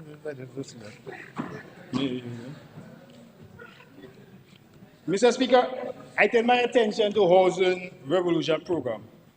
Let me first acknowledge the government effort in initiating this program. The need for safe, climate-resilient homes following the devastation of Hurricane Maria was urgent, and the government commitment to address it is commendable because it's continuing. I also want to commend the government for its introduction of affordable home owners option, including low interest rate loans, which represent important steps towards empowering more Dominicans to ensure their own homes. These initiatives show foresight and a genuine desire to broaden across beyond just those receiving free houses. However, as a representative of my people, it is our duty to critically examine the program implementation and suggest ways to make it more effective, equitable, and sustainable. I'm going to break that down. That kind of people. Let me tell you what I mean by that. I pass in Marigot. Because World Bank program, although the government pushing it with the World Bank, and the government never really wanted to put their hand in it. And I pass in Marigot. Marigot, I don't know about other places. A World Bank house was allotted to someone. The person, I want a house with. My wife was saying, I want a house. Everybody wants a house. Who do have house want a house with? I want a house though. I want a house though. Everybody wants a house with who that don't have houses. And the house lock up with. After it built, the house lock up. The owner not living in Dominica, the owner working. And the house just lock up. It's not the government fault. It can never be the government fault. It's a recruitment process for the World Bank. And listen to that. You know who fault it is? Or own Marigot people? It's them they're asking questions.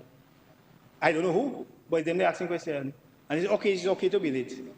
I know if they have the people in the village, it's okay to build it. So, where it going wrong? Who really deserve the houses? That is just one case. I don't even study about the rest. There's one case in Marigot. And Marigot gets few houses. That's one case. You get quite a few, but we want more. But that very one was in my face. I couldn't miss it.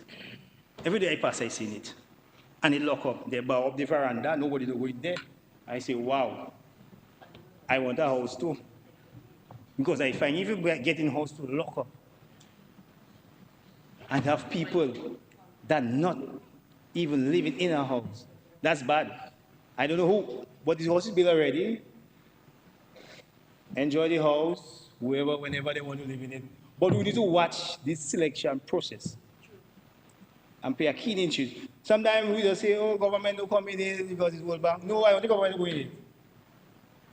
Check it out, Minister of Housing. Because that maybe happen somewhere else. I'm not saying in some other constituency. But in Marigot, it happened. It must happen somewhere else. That was a locker.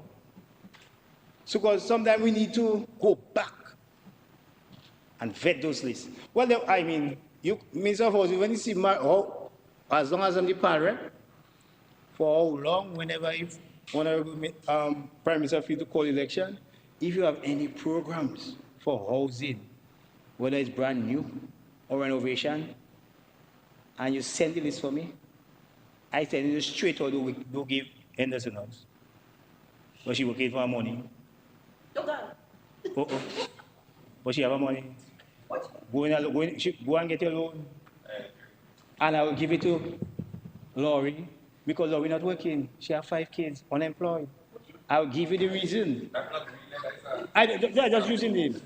I'll give you the reason. Because maybe you don't have to be afraid to engage me, because if you want to, but even though that person could be my supporter, one thing I know, one thing Marigot people know, when you come with nonsense to Tony going to correct you. No matter who you can be, my father, my wife, I go to correct you. I'm not in slackness.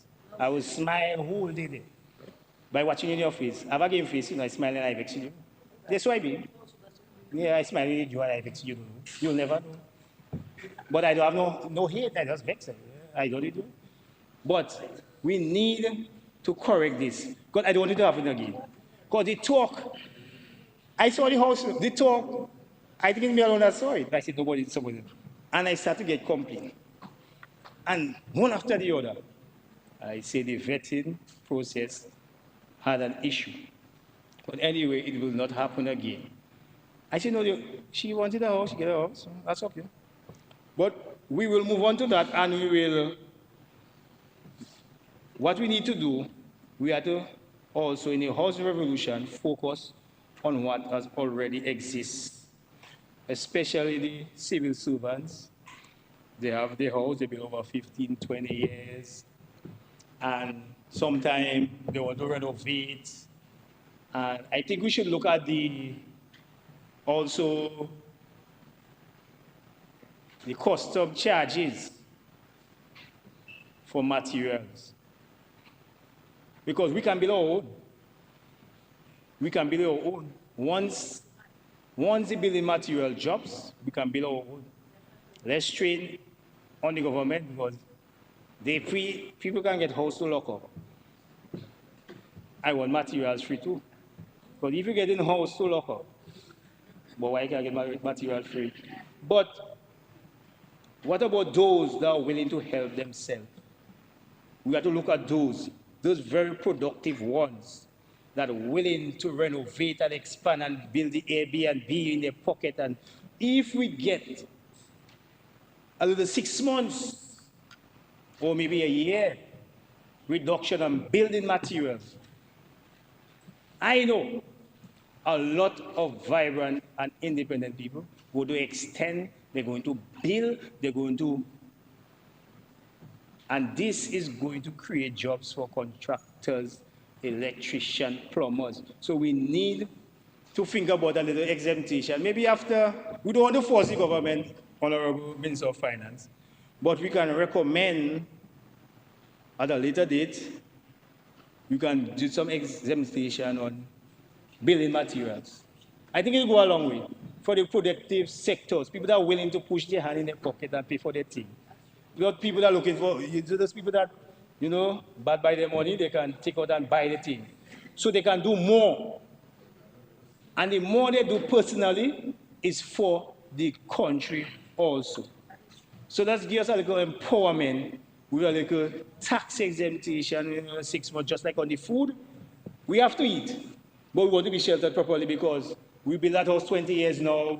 Maria shake it up, it's still there. So we need to change the galvanize, I'll reinforce it. But the galvanize, the 24 gauge, like steep. I look at exemption. And we still have to watch it too, on the merchant too, and make sure the old stock change, and when it changes, so the consumers can feel the change. So just a little recommendation, a little tax exemption on the building material, so we can build our own. can build our very own. So, Mr. Speaker, that is just one of the exemption I'm looking for on the housing, exemption on the housing recovery, because besides, yeah, we don't want to force the government to do everything for us. That those are willing to do their own. They are willing to renovate, to build, to expand. So we don't really need the vibrant or the one, the really handouts. If they get it, they say thank you.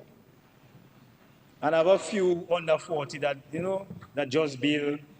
The grant fund is still available. Yes, so I can buy into that. I can give you a list of names if they're not already presented.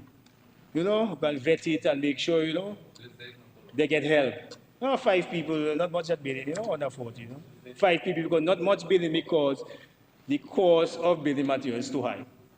It's too high. It's high. So you don't need to go easy or go free up. Yeah, like on the goods and so. So let's look into that, Minister of Housing, and let's get that going as soon as possible. We don't want to force, but as soon as possible. But I don't have a house, but I want to be able to. And you don't want to build a house for me, because that is too much talk. So I want to buy some material at a low cost. I can do it on my own. So let's make a move as soon as we can. We don't want to force the FSO switching and make exit, but we can work on it. To me, that's an idea for us, for the very own citizen, to build a country. By exemption of the building exemption. Okay, so now we have to partner with the government as consumers and make sure the exemption meets the target people, because we're going to build our own. We're going to ease up the government and build our very own. We have to build our own. But, Mr. Speaker, government have things to do. And government need the help of the citizens. We need the help. Either those that can help, those that cannot. But you see, those that can help, sometimes we think they don't want to help. But we just want to ask. They just want somebody to ask them. Just that. Because, some people have their pride, they have their money, they have their pride. Just have a pride, she don't want me. Come to me. But just go to her. And tell her sign the paper. Yeah, but tell her sign the paper. Just sign the paper. Just sign the paper. Just sign the paper.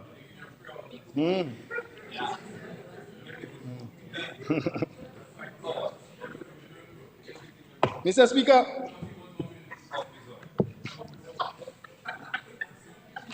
we're going to talk about the medicine, whilst we are talking on relief on building materials. Medicinal products is very expensive, although we already have.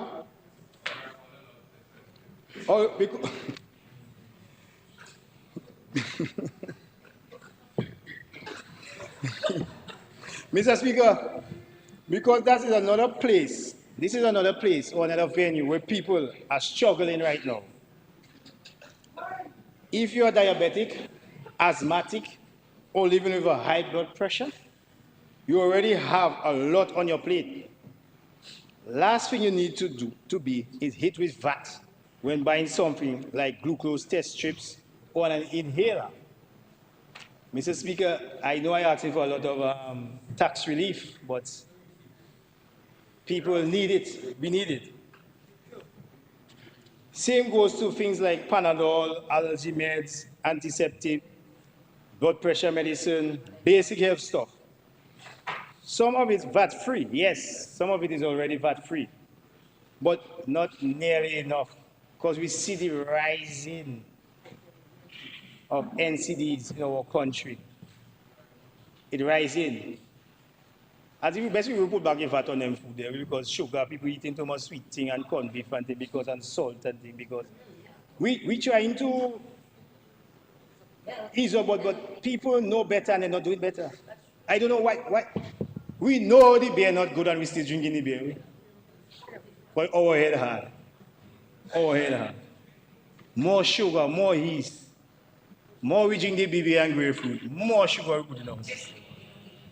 And we still drinking it, and next year we're going to test our pressure and it's high and we're going to buy tablets. But sometimes this is a whole community spirit. We need to eat right. Although I asking for the relief on the medicine, on the building material, but we need to do it right. We know better. We know better. But globalization, you're going on your phone and you're talking to Google, what to eat that not causing that, and it answering you. Simple as that, it answering you. No, but we are still reading books. So now we need to go back to eating right. Because we're not getting young, we're not getting young. Everybody's getting older. And we're putting already a burden on the government for more relief. Why still asking for the relief, but for more relief and more relief. And we still continue eating wrong and still continue eating things with sugar because the government give a tax relief on sugar. You just go and sweeten your juice sweeter. Because you don't take in your juice was sweet enough, so you can put more sugar. And I know the Honorable Williams, when we went on a trip in St. Vincent, and she was just eat right. Too much carbs, too much this, too much that. 5-star general, too much this, too much that. No. And I always remember she saying, look at the plate. Provision, rice, spaghetti, starch. Starch. And we know better. And we still eat it. I said, no, that man, doc, man. That's all right, man. We burn that out, man. Burn it out when? When we burn that out? Boy, we know better. Let's do better. And so put the burden on us with our health and the burden on the government with relief for health, medicine, and the children for the upcoming. Because this thing, we're in guys 21 to 35. Just inherit diabetes. Your auntie, your grandmother, nobody will have it. But where you get that? Sugar. You take it too much sugar. Too sweet. So we know better. We need to buy into this. And don't worry about the peer pressure to go and drink sweet juice and drink BB. Don't worry about that. You're watching your health. Because if I watch it, I get it old, so I have to watch mine. I have to watch mine. But we need to watch it from an earlier stage. Because too much young people, even teenagers, their grandmother do have it. Their great-grandmother have it. The auntie, uncle on the next side don't have it. But where are you getting it? Is the eating habits? It's bad. Parents have to watch that too, you know. Parents are giving them all kind of processed stuff.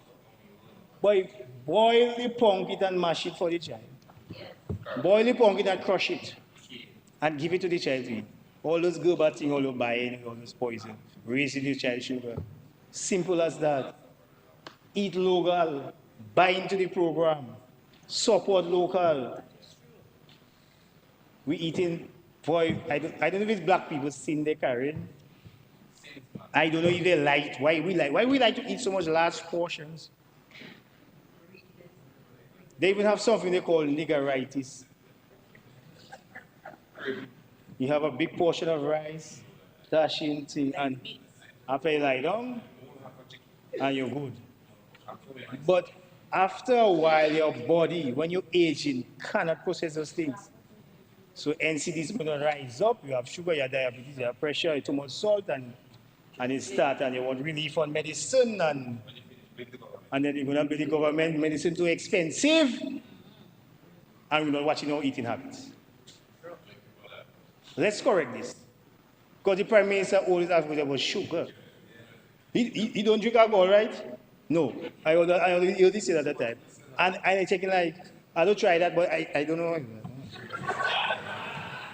I'll leave that for you. Do that. I can't do that. I don't know.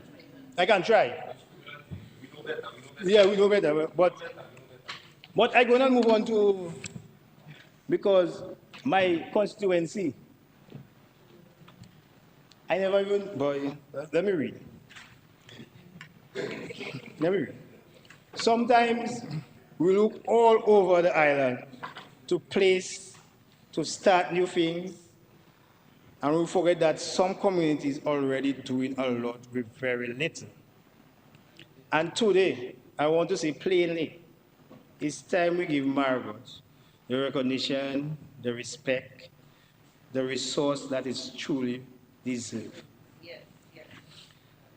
Mr. Speaker, Marigot is ready to become a town. You don't have to call it a town. If we want to, we can. The third town, or just take the place of the second town. The services are there. We have hospital, we have banks, supermarket, churches, pharmacy, business place, a strong farming and fishing culture. And of course, we have Douglas Charles. And we have adjacent to Marigot, we have international airport soon to finish. So technically, I don't claim anything, but you must pass Marigot. You're born to where? Who? You going Granby and you going to pass Passport? Joyride you like, man. Joyride you like, man. You must pass Marigot. You're born to, you know that joyride you're going on. But I'm saying this because our gateway, this, after Maria, I see helicopter land on the Fisheries complex. Helicopter. Land. The first bank to open is Marigot Cooperative. First bank. First machine to land. First thing to land right there. To land here in Marigot. The avenues is there. Marigot is a gateway to Dominica. The gateway have to look a certain way. The gateway have to have a certain sense of belonging and wanting to pass through. Yes. You tired of my tongue, you know? Okay. Now, along with the Ministry of Tourism, I have been encountering some issues. Marigot land, a lot of Marigot land belongs to Marigot people. You can see it on the west side, on anything. And I realized people, well, government giving people land. I was seeing anything just building on the outside. You take a hole, you saw it, hole in it, and just build a shack. And you know what they're saying? My PM not giving me land. You need to do my thing. My PM. My government without giving the piece of land. I said, no. I watching it like, so that's the standard the Prime Minister tell you to build? No, I don't have money. I said, listen to me. You have to go back. And this is not just, it's not a farm shed. This is the site of Marigot. We already speak about that. Too much derelict house, shacks. When you, the first site you see, I don't like to say it. So remember, I cannot give people land and bong, so whoever give them the land and the bong have to rectify that and tell them you have to have a certain standard. International airport have been in it. So let's say Mr. Honorable Henderson like his joyride past Portsmouth to go Granby. So 5 people passing through Marigot and the other 10 passing through. So now the 10, I want the 10 to be captivated with what they see. So I don't know, along with Ministry of Tourism and Housing is responsible for land and so, right? Voila. I would like to request a meeting so we can, no, not this afternoon, so we can rectify and give suggestion to the lease, whoever have the lease, who have the lease, you see the lease, whatever permission they give them, we need to give them a criteria. Once you build a bar, a shop, you see along the wayside, the main road, No too short, too flam thing. Standardized thing. Airport, international airport come in, they'll shack there, I will help all break it down. And we need to give them time limit, or if we will even have to sponsor them and give them some grants to build it, or build it and rent it for them. Because everybody, village council, feel request for Bayside land and Riverside land, people fighting, people putting cutlass there. Those are serious. You can even ask Mr. Walsh and Mr. Lestra, they know about it. People fighting for land. And yeah, they joke now. I want to see that in the but they know me already. Some of them are fighting not even for Marigot. That is my problem. You know? But Marigot people have plenty of land. Some of them are fighting, not even for Marigot. But anyway, we welcome everybody, but don't fight for it. Let's do a proper program so it can be eye-catching and captivating. When you pass through Marigot, you see no derelict shack just put up in a place. We need to fix that. We're going to fix that. Because I don't like to see it. I don't like to see it at all, at all. So, Mr. Speaker,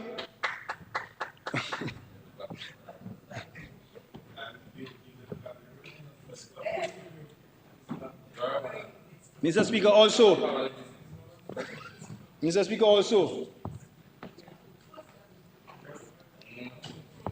I want to propose also, a part of the Marigot plan, we establish.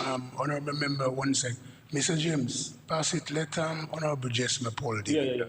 This is distracting. And show the unity as he said there. So Okay. Jesma Paul will deal. Okay. All right.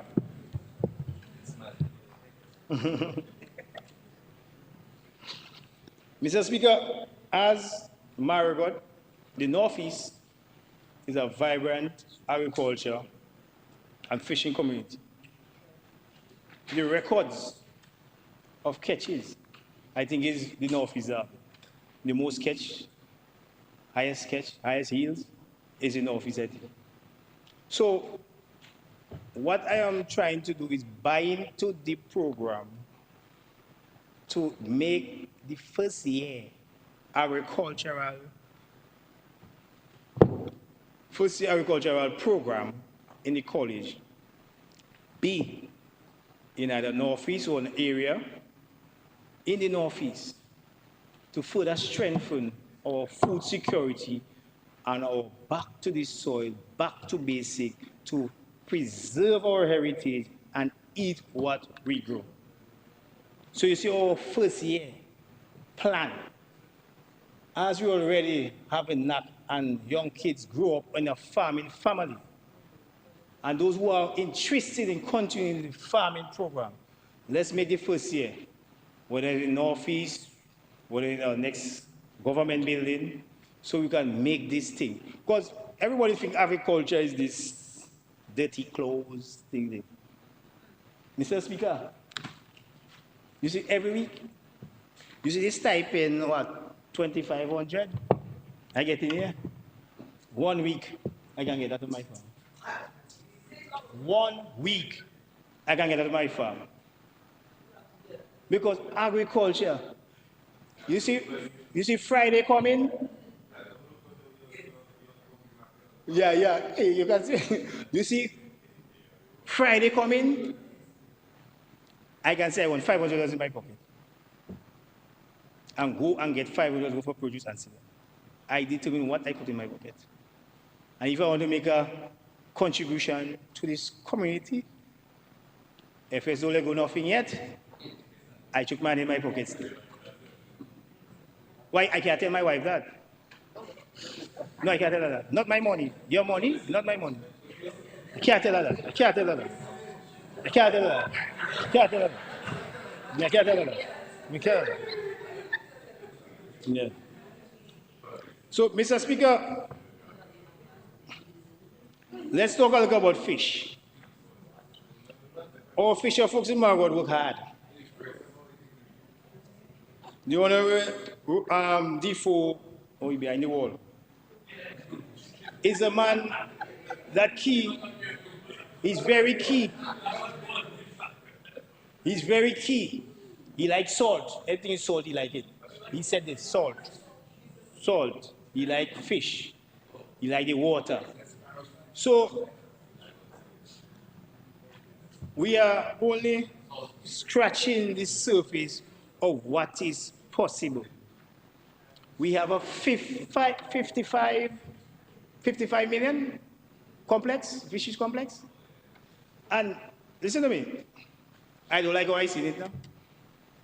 I don't know if we need to, Honorable Roland, we need to go in there.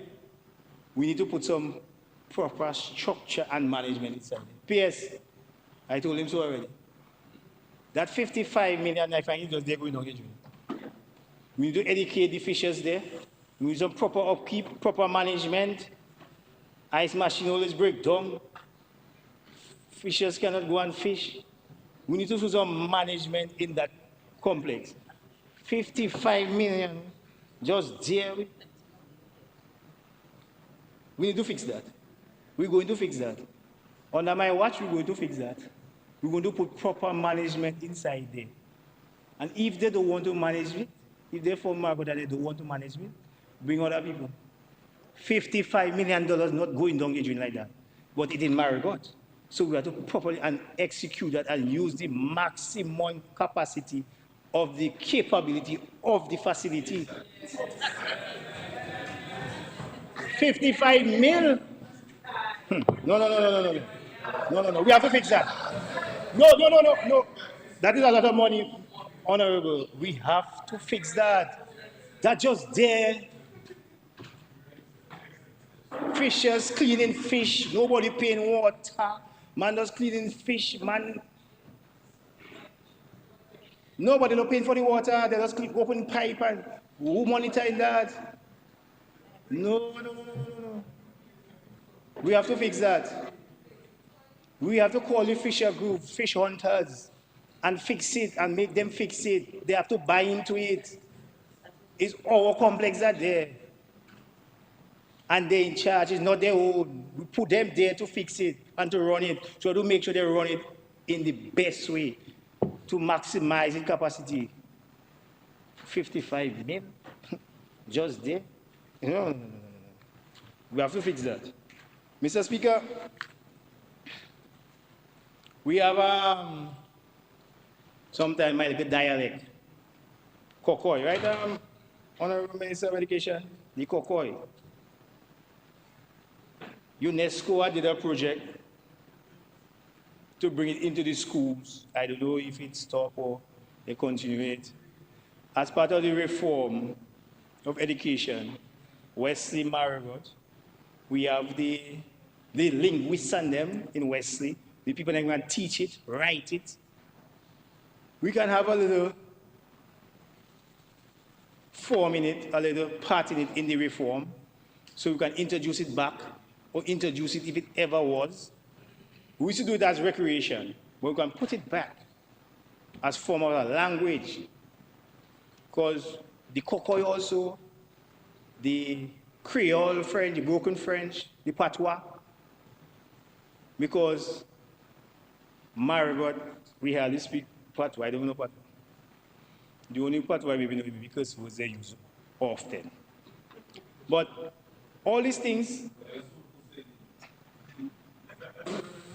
Delbert again, Delbert PRO. But now, again now, we need the community to buy into it because a lot of Marigot people, we want the patois in Marigot too, in the schools too, because when we go St. Lucia, we go Martinique, Guadeloupe, we surrounded by patois. And we just there, we don't know nothing. Okay, ça va? We don't know more. We don't know more. So, going on the days when Marigot people never want to speak patois, we need it. And sometimes you all maybe want to pick up the Kokoi. Well, whatever. But that's it. This is part of the whole education reform. Because if I could speak the patois when I go French St. Martin, when I go Guadeloupe, I'll be already versed, but I don't know. I have to call a friend to translate. If the people don't pick up, I have to go on, if I don't have data, I have to try and get data to go on translation. But this is a way of making the youths learn something, because we don't have much population of the Haitian no more. I don't even know where they go. I can't get people to work for me. I don't even know where they go. So we need to buy in to the youths, teach them the patois, teach them the kung fu. It's our culture, you know. It's not to say it's a theory and everything, blah, blah, blah. We just come with a thing. It's our own. We have to claim it and own it. So let's add this as part of the reform. Just add it as part of the reform. Mr. Speaker, we have health.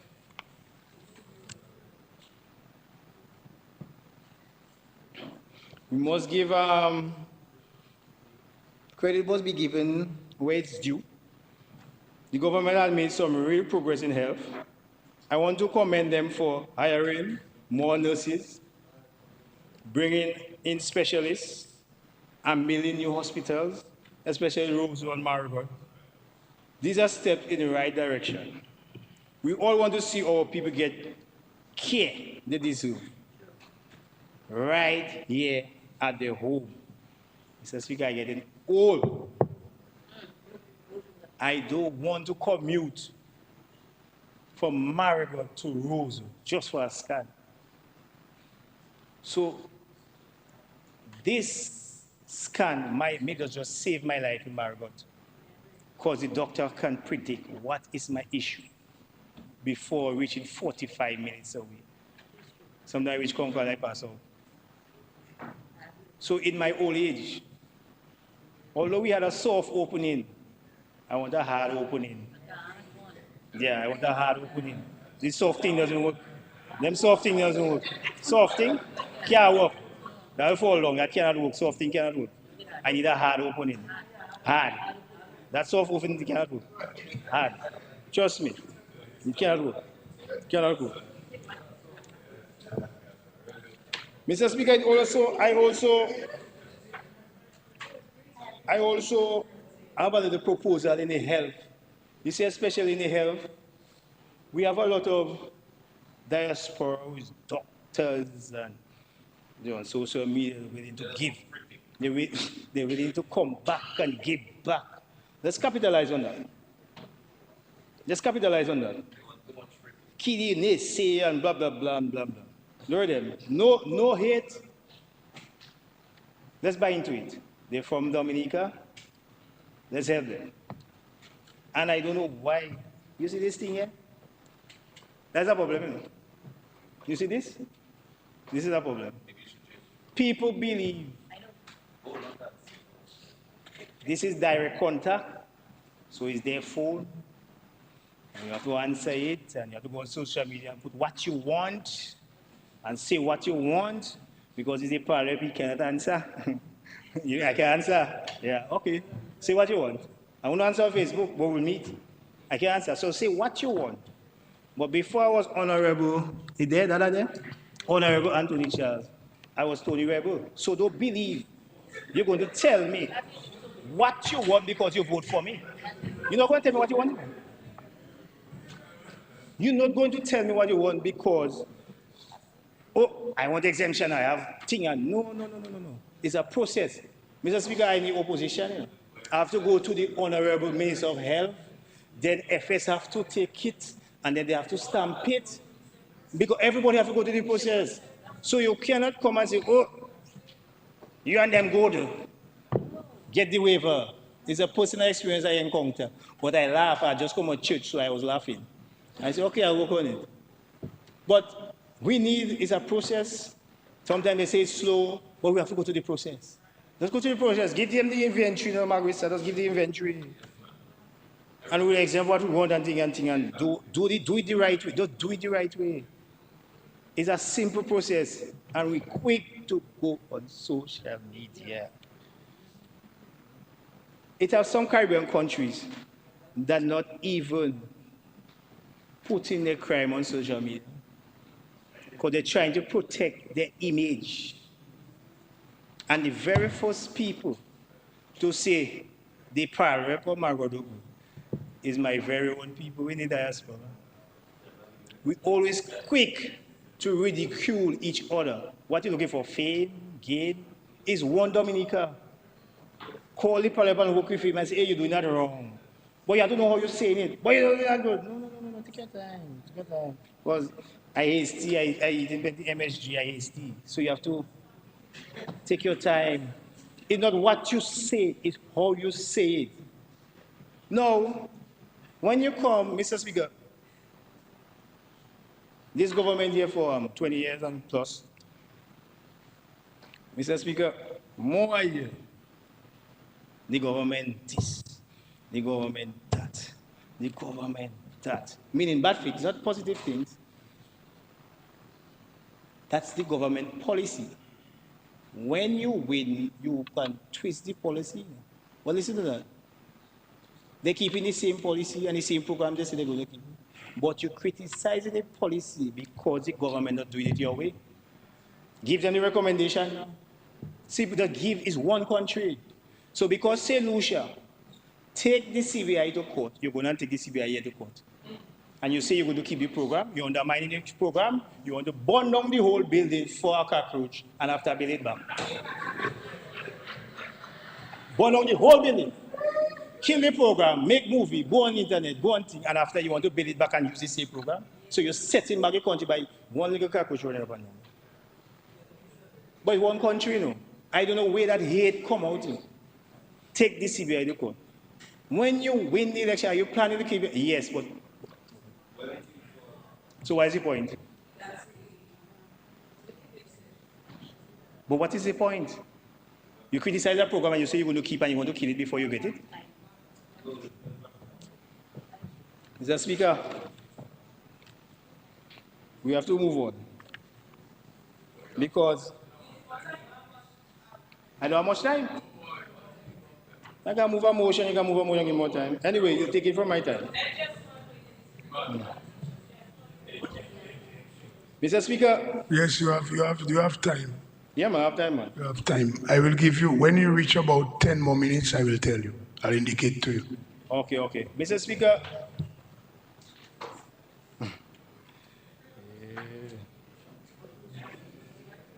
Mr. Speaker, I see we have, we speak about a film. I applaud the government initiative to attract international film production to Dominica, to offering tax waivers, duty-free concession, and local access. These are good steps. But if we are seriously about building a film industry, we must move beyond being a backdrop for someone else's story. Dominica must not only be the set, we must also be the storytellers. To that, I propose that alongside initiative for international film companies, the government should introduce a local film development grant, a fund special target at Dominican filmmakers, youth creativities, and independent producers. While it's a short film, documentaries, a full-length feature, our people must be empowered to tell Dominica's story from a Dominica lens.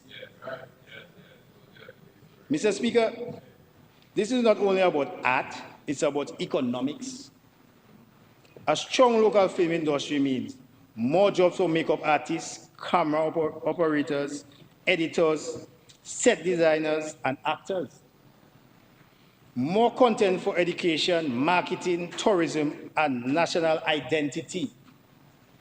More youth engagement through film groups, clubs, script writing, labs, and digital storytelling workshops. We call for the development of a national film and creative art academy, even a modest pilot program through the Dominica State College. Division of Culture and the Minister of Youth can empower and push this program.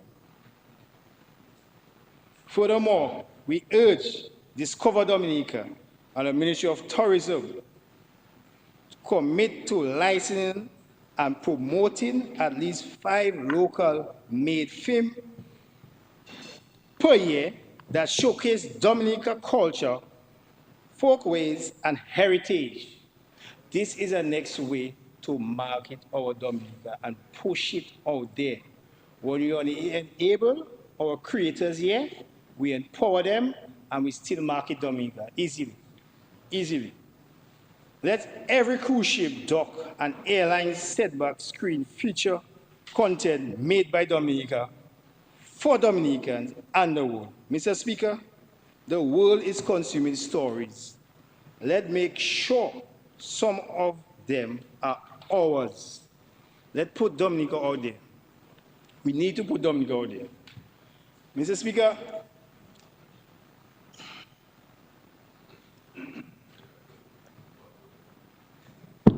Speaker, we have a rising issue. Minister of is not there, of security,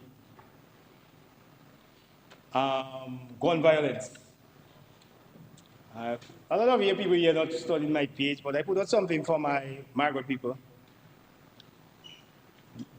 People kill people. Guns don't. Yeah, people. So I'm going to read the small article. Guns don't kill. Broken is like a poem, but we'll understand. But broken hearts might. Abandoned dreams, neglect homes, silent nights. We as policymakers and politicians can ban the things. We can change the code. We can fix pain by patrolling the roads. We fix it with fathers who shows up, with mothers who get back up, with neighbors that hold hands, not weapons. Be your neighbor's keeper. Talk to your neighbor. Don't make noise for boundaries. When a kid grows up without love, without structure, when violence is normal and hope is missing, the first thing is the trigger figure. No love for humanity, so that it's easy to pull. First thing, before you have a conflict with somebody, you pull that. I grew up in a home, in a society, everybody have gun. Everybody. Key license, key not. When I grew up, even my father had gun. Before he turned priest, everybody had gun. You know, he had gun. Everybody have and had. Anyway, he's a preacher man now. Not like my gangster father, nobody changed. No, the thing is that we never had guns for people. We grew up on a farm. It's to kill wild dogs or to put down the bull in Christmas time. And those little Tony can hold the 12 gauge and I pump in it. And I shoot in it. We never had guns for people. We never had that. I don't know where that thing and everybody want to have a gun and thing. Gun always there. It's a people mindset that changed. We do not have love anymore. Before your sister give you a bottle, this is your own sister. Your sister. The love is gone. And I want to put a little emphasis on we grew up in a Christian society. Dominica is predominantly held by Catholic and the clan. The rest come after. In Marigot, everything that used to take place before was done by the churches. Right now, I see the church and them take back seats. They go and hide and they leave all the social activities, everything for Palrem. Check Palrem. Check Palrem. And they go and hide. Churches, we need your help as policy makers. Take back your community. play the role that you used to play before. Because when you come an elderly and I'm coming old, I want to sleep with my door open. Take back the role. I can help you all. I've been helping you all already.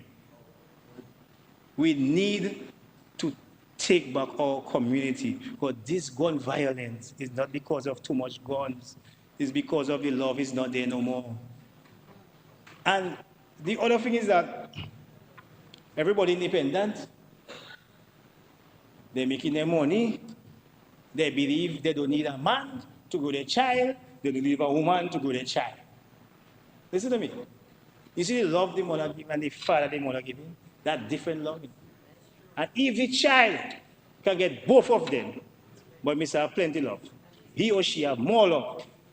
And everybody believe here, I can mind my child, so I don't need no father. I can mind my no mother. No. You see the father will give, but mommy will say, do that, mommy will beat more often, daddy will do. That is what is shaping a child. We need all love. So the gun violence will be less. The churches need to step back and take the control or the influences they had before they take a back seat. We need all to step up. The politicians cannot control or curb the gun violence. They can take out what things they want. They can patrol and things. We need to start right at home. We need to start right at home. But as you was named, before I should just take gun and throw at the back. Just take gun. No, Marigot is, we don't really know. It's wild pig we're going and hunt. We don't have time for that. It's the love. Although I say 1, 2, but we can correct that. And I will correct it too. But I know I go on every block there. And I go down the block there too. I say, no, we're not doing that. We don't keep no. No. We need more love. Let's go to the riverside. Let's go and build something. We need to curb that, because everybody believes it's the guns. It doesn't, but dumb can always have guns. Dumb can always have, maybe I'm more, but dumb can always have guns. It's the love, Mr. Speaker. The love. We don't need some more. Simple as that. We need more love. With love and unity, I wonder, Mr. Speaker, I don't know if what the Honorable Prime Minister knows. I see now Honorable Fidel Grant is there, my bigger brother. 10 more minutes. What? Okay, that's okay. What? No, I talk too much, man. What are you? What? The what stop work, man. Okay, Mr. Speaker,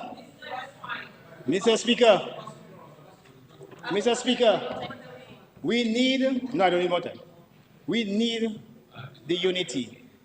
I don't know if Honorable, as a sign of unity, as a bigger brother, my bigger brother name is Fidel also, as a sign of unity, you see,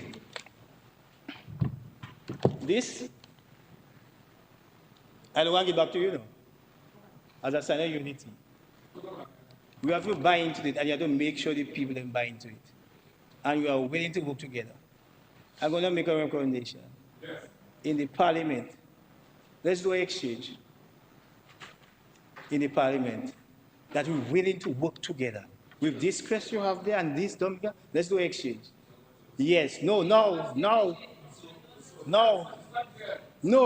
don't have a request. Because this is what we're here for. This is what I can't talk what. Okay, I'm going to try. I pray, brother, say that here.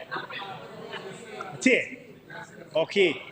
Now, after God is the earth. So as my neighboring, I want us to exchange. So as a part of unity. You can start to take it out now. I'm taking out mine. As a part of unity. You don't want to be united? You don't want to be united? Okay. Okay, all right. But we are ready. My circle do have no crest, you know. But anyway, the government, as I alluded, Mr. Speaker, is willing, and I'm willing to work with them to move Dominica in the correct direction and put away all the hate, the animosity, and the biting and the thing and solve all problem, and let's build our Dominica, Mr. Speaker. Is one Dominica is our own. Claim it, own it, push it, advertise it, make it your own. I thank you, Mr. Speaker.